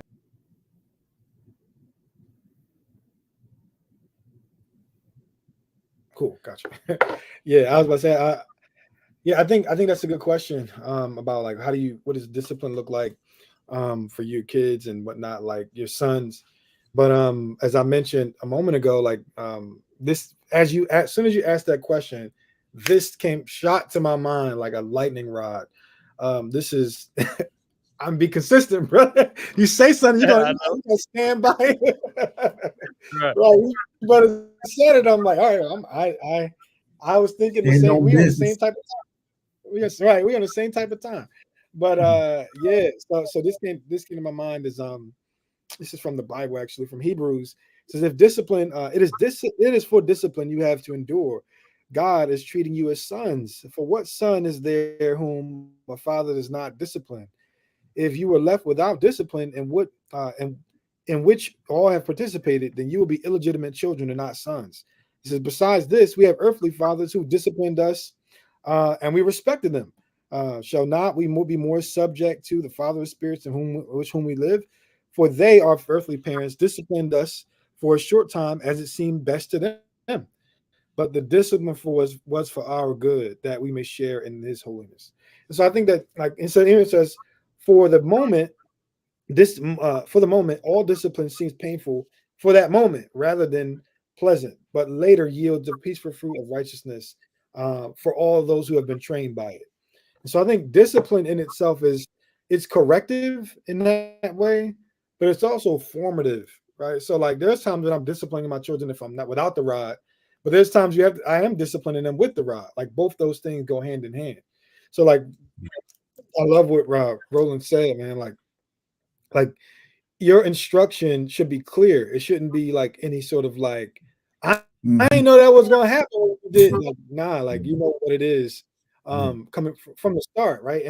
But also I think it's important for me to yeah, as I'm parenting my children, just to see like we do things slightly different. Both of us discipline our kids, but in different kinds of ways. I understand the relational side of it. When my daughter gets to a certain age, I'm going to taper that off and actually probably stop physically disciplining my wife and I. Because again, some of the same reasons that you said, I don't want my daughter to be at a certain age and she's still being physically disciplined, because I think that sets a certain pattern in her. So I'm a full agreement there. But I think discipline, as I said, is formative in terms of like this, what I'm doing here is meant to instruct you, like that training piece that Larry mentioned earlier. Like I'm training my children, and that's discipline in itself. It's not just like it's not just that. Like, but if you trespass or overstep boundary lines, then yeah, that kind of discipline. And that goes for my daughter and my son. Like both of them understand what those like parameters are. And one thing we always tell them is that boundaries are good things. Discipline is a good thing. But like at a certain point, certain forms of discipline can be scaled back if you've been trained by it. The language there is kind of like I don't know if y'all into gardening or not, but like we love gardening, like my wife especially. I started, but like my daughter, right, like, but if you ever move it, my wife told me I got a black thumb, not a green one. I kill everything I touch. Oh, yeah. So, but no, your thumb is like black. But she was just being funny. But when you're building a garden, if you don't have a good trellis, like a trellis and a vine, the vine grows all over the place. If you let it have no structure to the vine, it's going to overtake the garden. And I think like tomatoes have a vine attached to it. And so if you don't have a trellis or a structure that you put in place over time, if you put a trellis in place, the vine will grow around the trellis up until a certain point. You can take the trellis out and the vine is strong because it's been trained by the trellis, if you will. And I think discipline is it serves that purpose too. It's to train you, and then I have to over time, if you overstep that boundary, I have to clip the loose edges. That's that physical piece, but ultimately the training piece is so they can be sustainable on their own when they leave my house and whatnot. So yeah, that's some things that we do. Facts.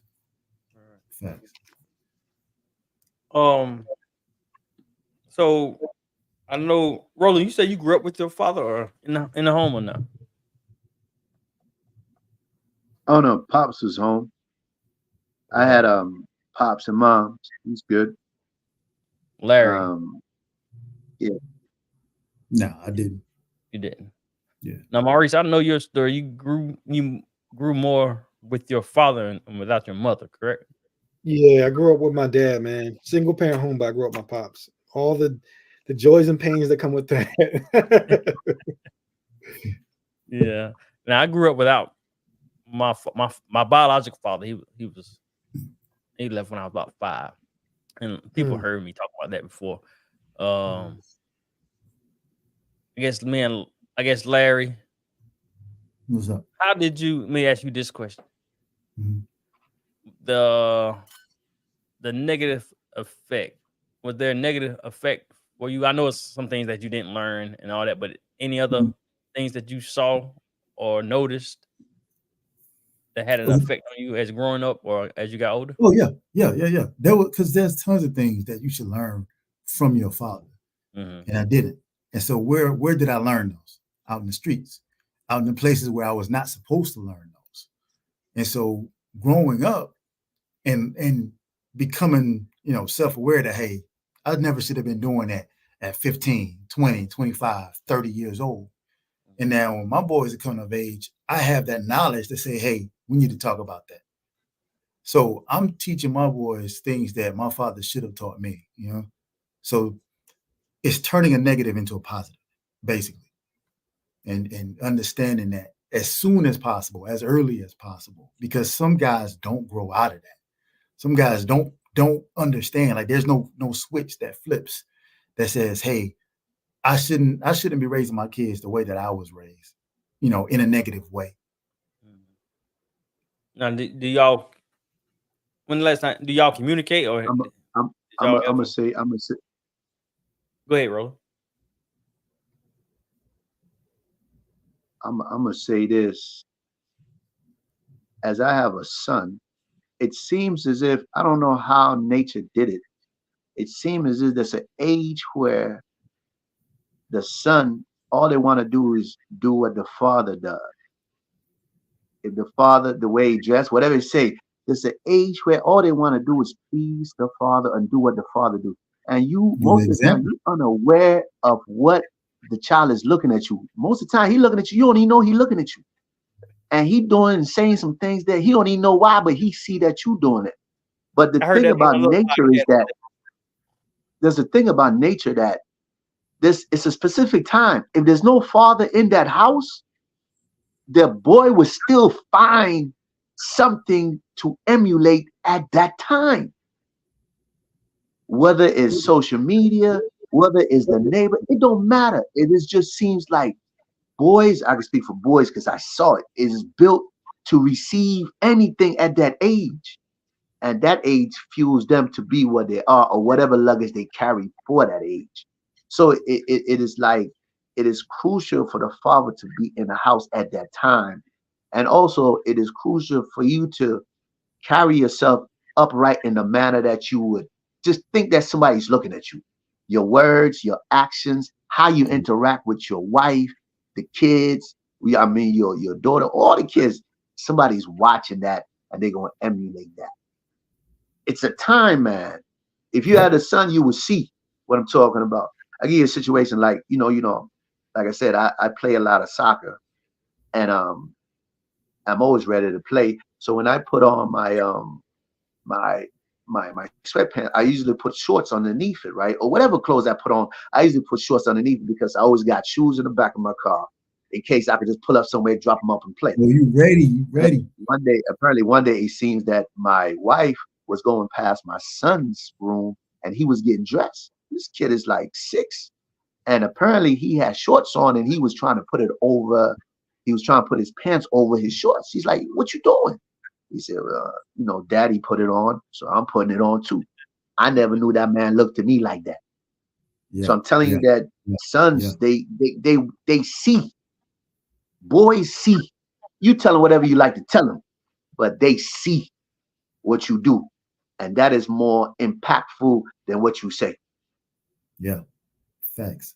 You know what I'm saying? Yeah.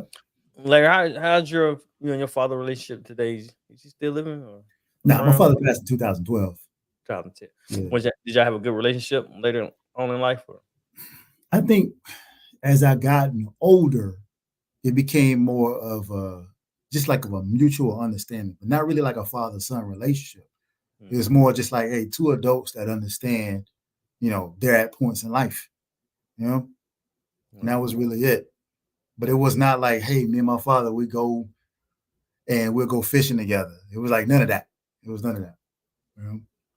So that's why it's important. Why I say as a man, you have to be an intentional dad.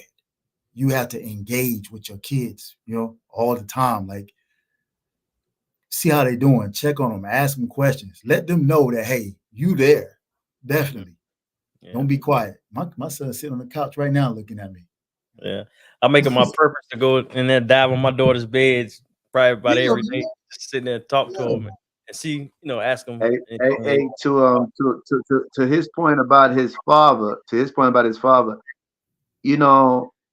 there's a time where you have your kids and you are a father, but as you get older, that dispensation comes to an end. The father now becomes someone like an advisor. Mm-hmm. You understand me? Mm-hmm. So what you asking him is like, he ain't gonna call his father now and say, "Father, let's go play ball catching," because that dispensation is come and gone. Yeah. And so now, how do we move from here if your values are different from mine? I'm a grown man that I have my own wife and kids.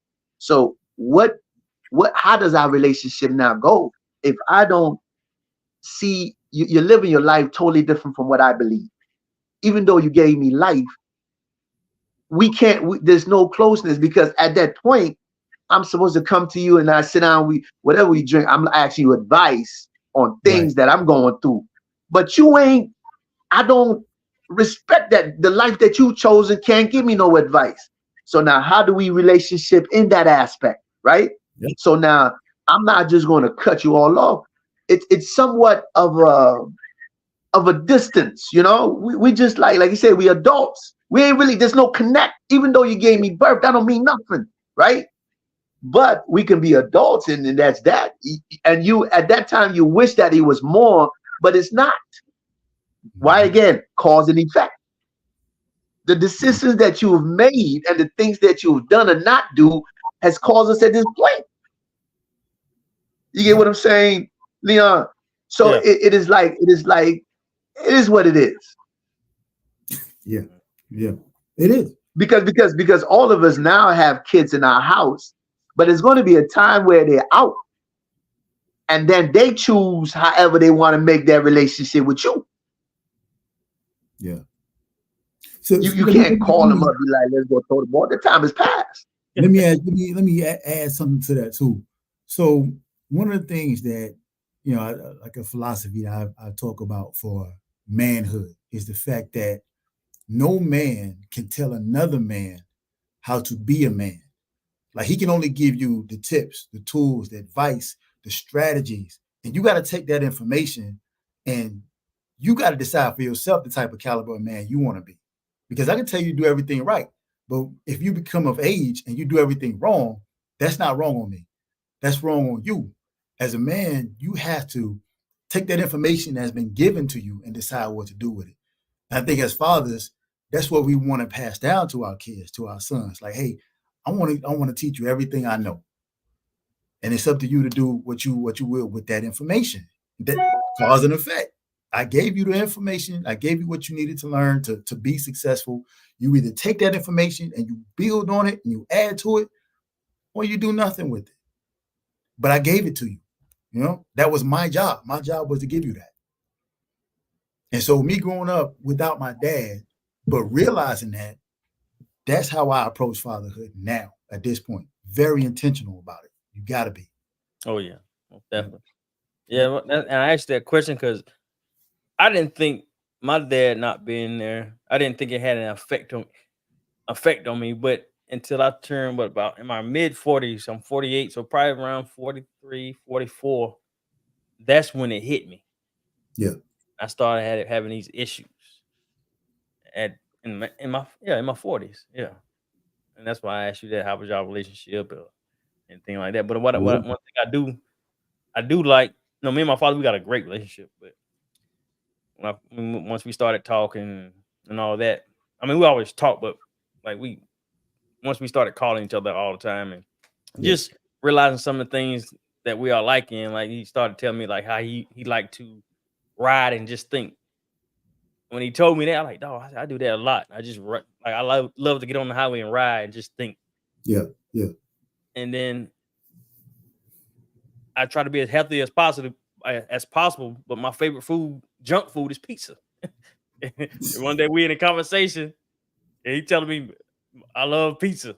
That was my good moments. Just thinking about some of the things with him. But we have a good relationship. I think this dude, Roland, man, I was so encouraged. I was challenged by what you were saying, especially when you think about like your kids, and you do get it. It is true, like you get a certain window with them. You know what I mean? When they're looking to emulate what you do. There's a saying. It's been said. When your kid or your child's first their development, they're dependent on you for everything. And then they think you're the best dad in the whole world. Then they grow and mature and they experience more of the world outside of your home. And dad becomes the stupid guy that doesn't know what he's talking about. And then they go out into the world even more so, and let life begins to kind of teach them those like lessons through life beats them up. And then they come back, they look at you and say, Dad, you never taught me blank, blank, blank, blank, blank. And then when they mature a little more, they come back and say, Dad, my dad was human. Like he wasn't the best dad in the whole world, and he wasn't the worst dad in the whole world. He was actually just being human.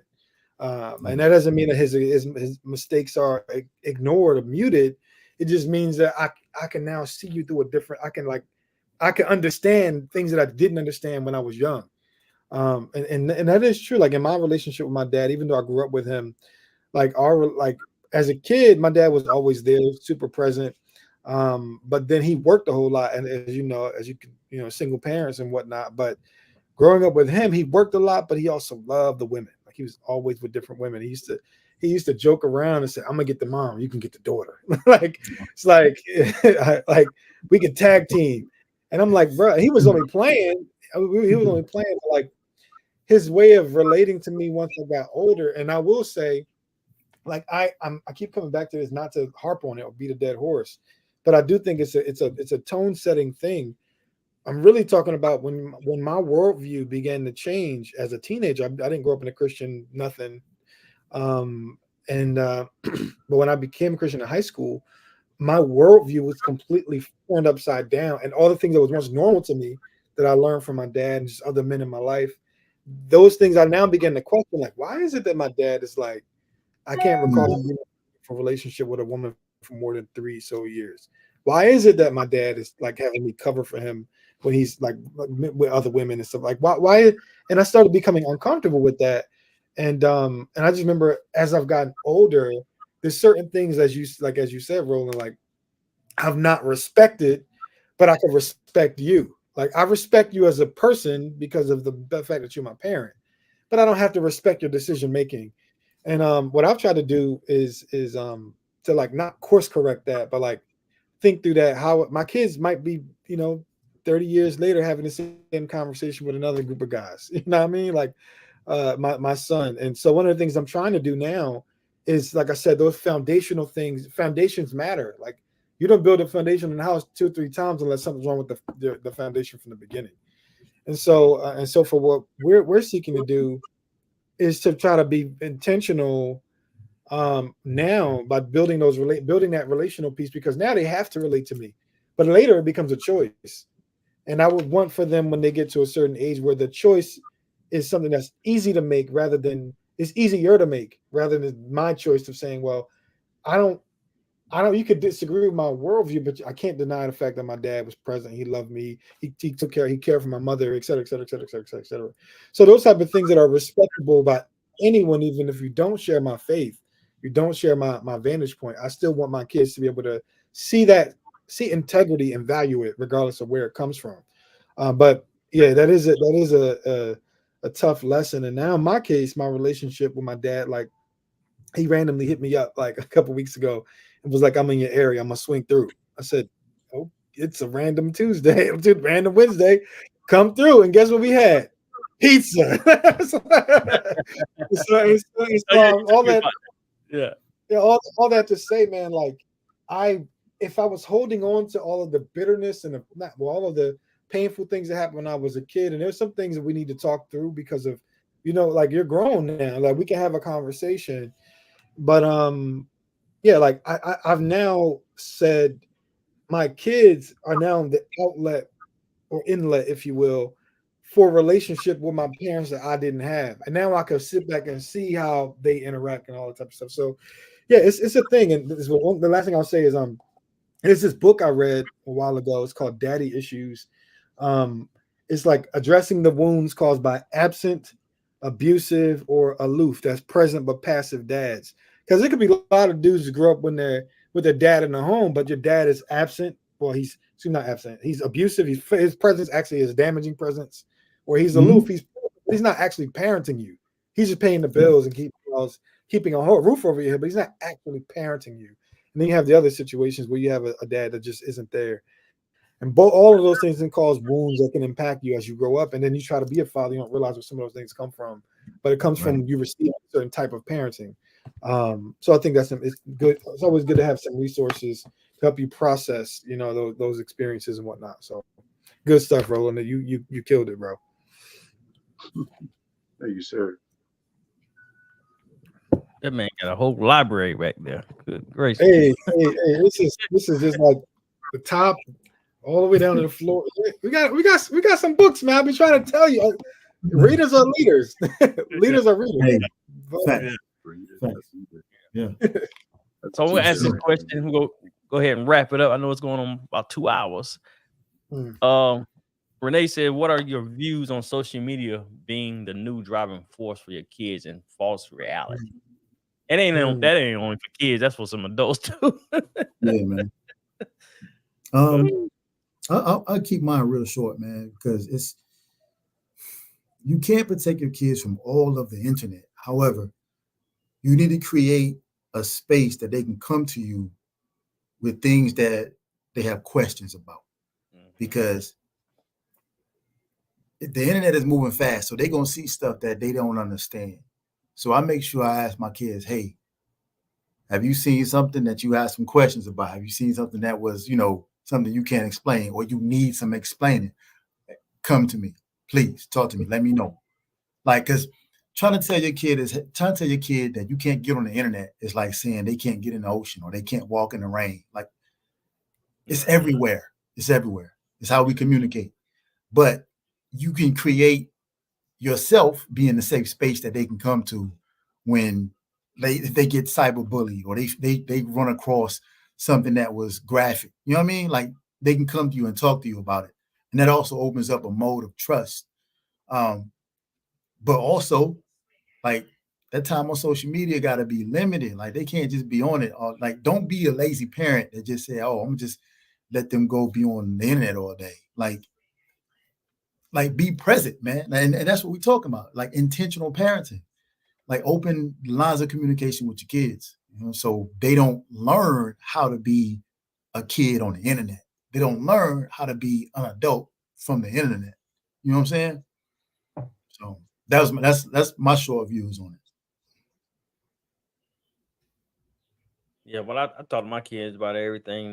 They are on the internet, like we all are, and I just, like you said, be open to it. Tell them to be open. Of course, they may not tell you everything or right. everything, but you just try your best to be in their business and teach them, as much as possible. For sure. Yeah, there's so it's always a book. I think one of the best things you can leave people is with a resource that they can keep going even after the conversation ends. But this is a good book I read some years ago. It's called The Tech Wise Family by a dope dude named Andy Crouch. So it's filled with research from the Barna Group. But here, check this stat. It says, on average, parents say their children spend 5 hours using an electronic device on a typical weekday. That includes school, right? Yeah. and it even says of parents, 62% of parents say that the parents themselves check their phones within the first hour of the morning. And what are they doing on their phone for the first hour of the day? 74% say checking emails, 51% say sending and reading texts, 48% say checking social media. Like, and these are parents, not kids. 36% say they're reading the news or some other thing, right? So the reality is we're all inundated with technological devices, Right. Devices that can become vices, right? Now those things are, there's a saying, technology is not always seen as it's seen as a toy to play with when it really is a tool to build with, right? Like we can build things with it, but it can absorb your life in a way that can become super damaging. And so there's another book. It's called this actually just dropped this year. It's a New York Times bestseller. It's called The Anxious Generation: How the Great Rewiring of Childhood is Causing an Epidemic of Mental Illness. Okay. So it actually kind of helps process like, and when you expose your children to technology and whatnot at such a young age, if it reframes and reframes their brain chemistry so where they become super dependent, and those dopamine hits that you get from media usage. And I mean, the object of comparison on the neighborhood back in the day used to just be the peer person on your block. Now the object of comparison for young girls is other girls on the media, and for boys, the way that technology kind of impacts them has been through gross pornographic consumption. Like porn usage spiked, especially during COVID. I mean, with an average of like most pornographic, some of the most well-known ones say that their user rates increased over 75% during COVID. And that's and the average user on a pornographic website is between the age of 11 and 16. And so as we think about think about like technology usage, that leads to a lot of it causes a person to fall into themselves in a way that actually damages their ability to relate to the real world around them. Yeah. So parents really do have to be wise with whether or not they choose to expose their children to some type of technology. Now, granted, I think everything they say everything is good in moderation. The problem is when a parent is addicted, how can they determine what good moderation is for their kid? Like, so I think we need to have appropriate categories and limits for ourselves so we can be what Crouch is like, tech wise, not tech ignorant, tech wise. And so one practical thing that we do is our kids are young and we don't give them, I see parents give their kids tablets, computers, phones, and they're like second, third grade. I'm like, bro, you don't realize that that's impacting your child's ability to focus and pay attention in a controlled environment without technology. Like, think about it. Most schools have stopped teaching kids cursive because of the typing. They stopped teaching, and now kids are struggling because they're so used to using the phone calculator. They don't know how to do arithmetic with their hands and quick math. And so it just goes to show our whole society is being reframed, and it's changing. It's creating this generation of people who are so anxious about life in the world, but they don't actually live in the world. They live on the screen. And so I think parents need to do a really good job of meeting out those tools to build with, and stop treating it like a toy to play with, because there's so many different things that are groping for your child's attention. Not to mention the predatory element of people on the other side of the internet that's trying to expose your children to all kind of bad things. People think harm is the last thing I'll say. Some people think harm is exclusively physical, but some ideas are violent.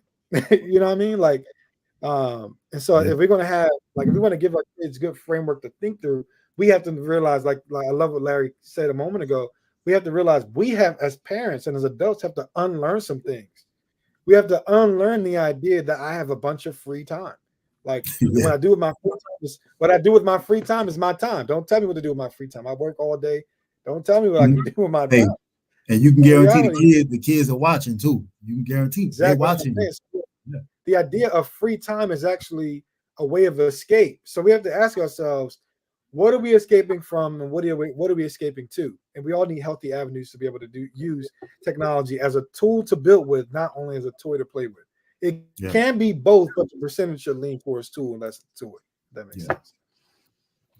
But the Anxious Generation by Jonathan Haidt and TechWise Family. In fact, Haidt actually has this book. Another book is called The Coddling of the American Mind: How Good Intentions and bad ideas are setting up a generation for failure. That's just talking about like how do we avoid some of these problems so it doesn't turn into this problem.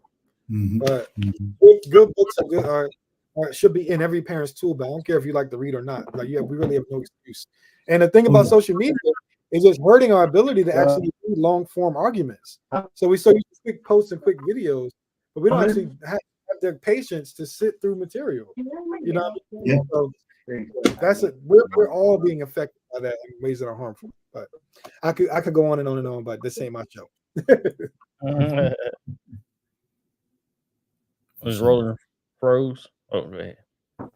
Anything on that social media point, rolling?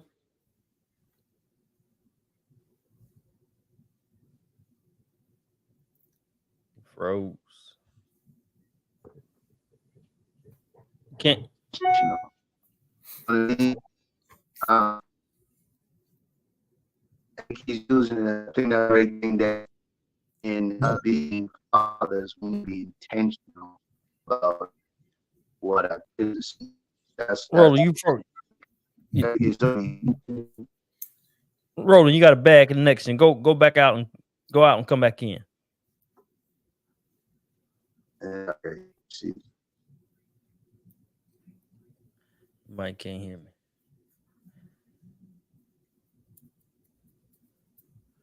But yeah, this has been a good discussion. Father's Day. Yes, Hey, sir. if anybody's, I know some people might not be they peeping in the window, as I like to say. Like, share, and subscribe to the Impel Forward podcast. Share, help us get to the 500 subscribers. Some people do watch the show, but they're not subscribed. Because I talk to them and they tell me, y'all watch the show. You subscribe? Oh no, I ain't subscribing. So hit the subscribe button. Yeah. For sure. Definitely. We're going to hopefully Roland come back, but I'm gonna ask y'all this question. This is gonna be the last question. There you go. He popping back. Let me see. And yeah, I'm gonna ask you this last question. What advice would you give to a new fathers or father to be? Go ahead, y'all. Rolling. Yeah, I'll speak ahead. for. Well, I'll let him go to if he can answer the other question, but well, I'll answer real quick while his situation is getting straight. Right. Yeah, like one piece of advice I've received that was really helpful for me is acknowledge what you don't know. Like and give yourself freedom. Give yourself freedom to learn things on the fly. Like you don't build the plane as you're flying in it, but you do figure out the length of a track as you run it. You know what I mean? Like it could look short from a distance. You get on that joint, it's like, yo, this track is long. and it's not a sprint. Like I'm learning, like, good parents, good dads. As I listen to some of you guys, the thing I keep thinking is, like, good parents is like sowing seeds for a crop you may not reap until years later. Like, and like it's almost like good parenting is like throwing a pass in the present that you'll be able to catch in the future. And for me, it's just me trying to be intentional. The discipline that I'm trying to impose on my children is really a discipline that I need. Like, they will lack discipline if I am undisciplined. Yeah. Like, they will lack wisdom if I'm being foolish.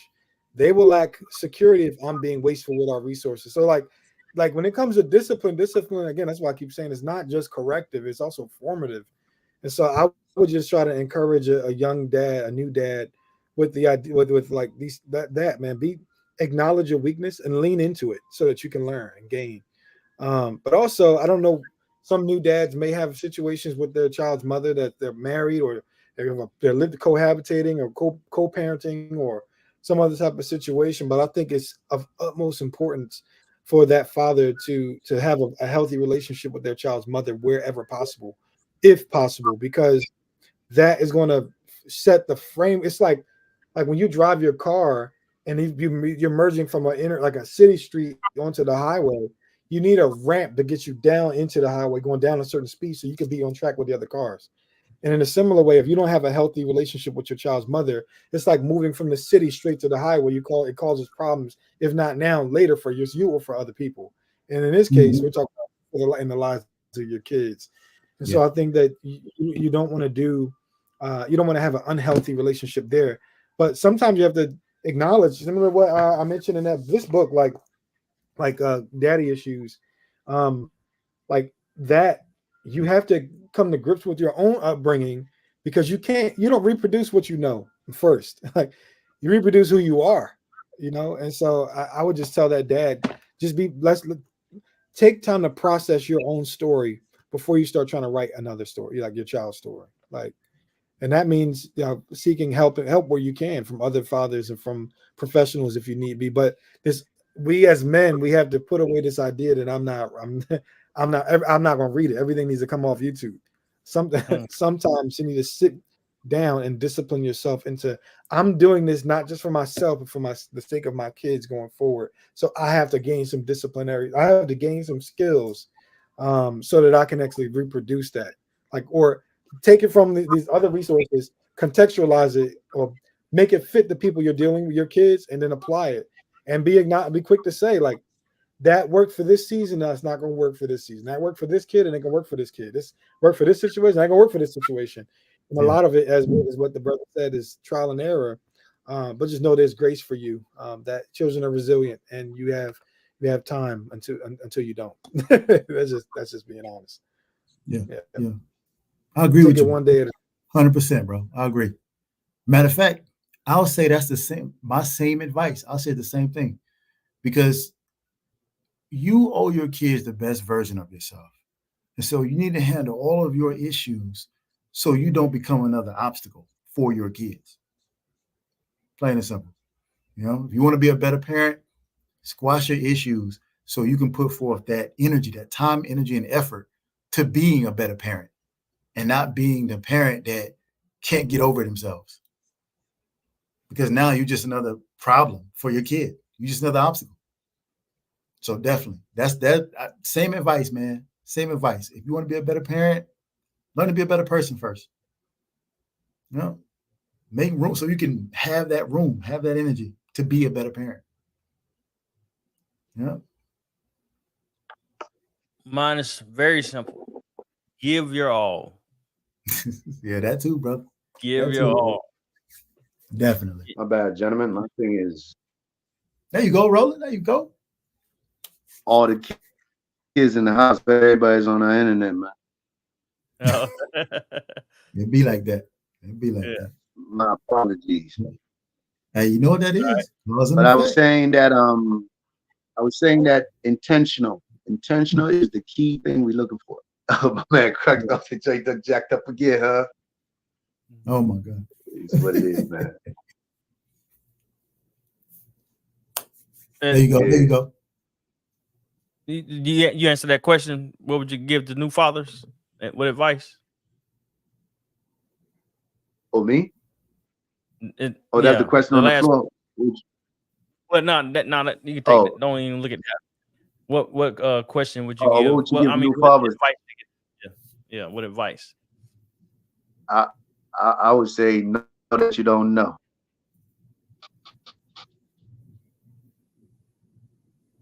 I say know that you don't know. When you give a new fathers, know that you don't know, and try to absorb as much as you can from people who have done it before. My first child, I was just trying to make sure I can hold the joint right, man. Just make sure I ain't bring no harm with it. So as we move to be now, we should open to learning tonight. And I'm learning so much from what you guys are talking about. Terry talking about being intentional. I'm like, man, that's key right there. Be intentional about what you let your kids watch, what you let your kids, who your kids are, who you bring kids around. All is intentional about what you bring to the kids. I think we sometimes let a lot of stuff just go by is what it is, but to be intentional is, So So that to a new father, be intentional about just anything that he's got going on, not just let things just be, but be intentional about doing things. You know, to raise up the seed that you've been given.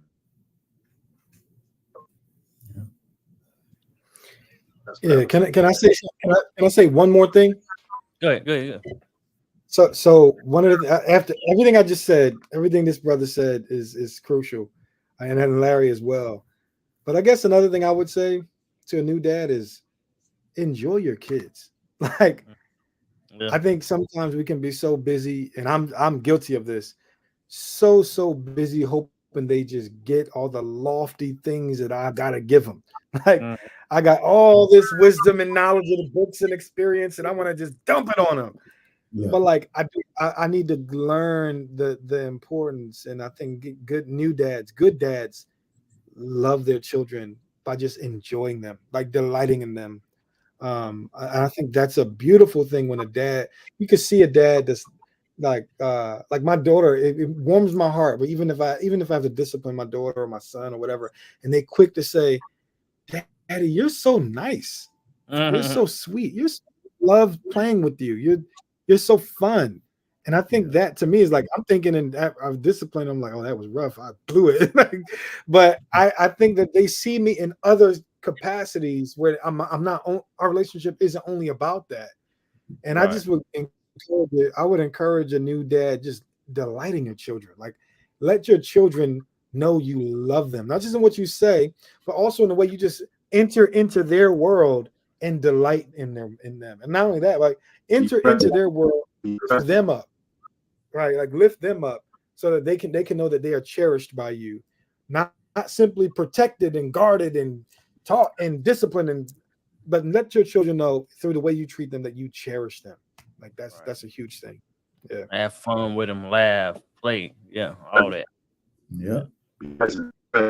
Be present. Present. Yeah. All right, fellas, this Be was present.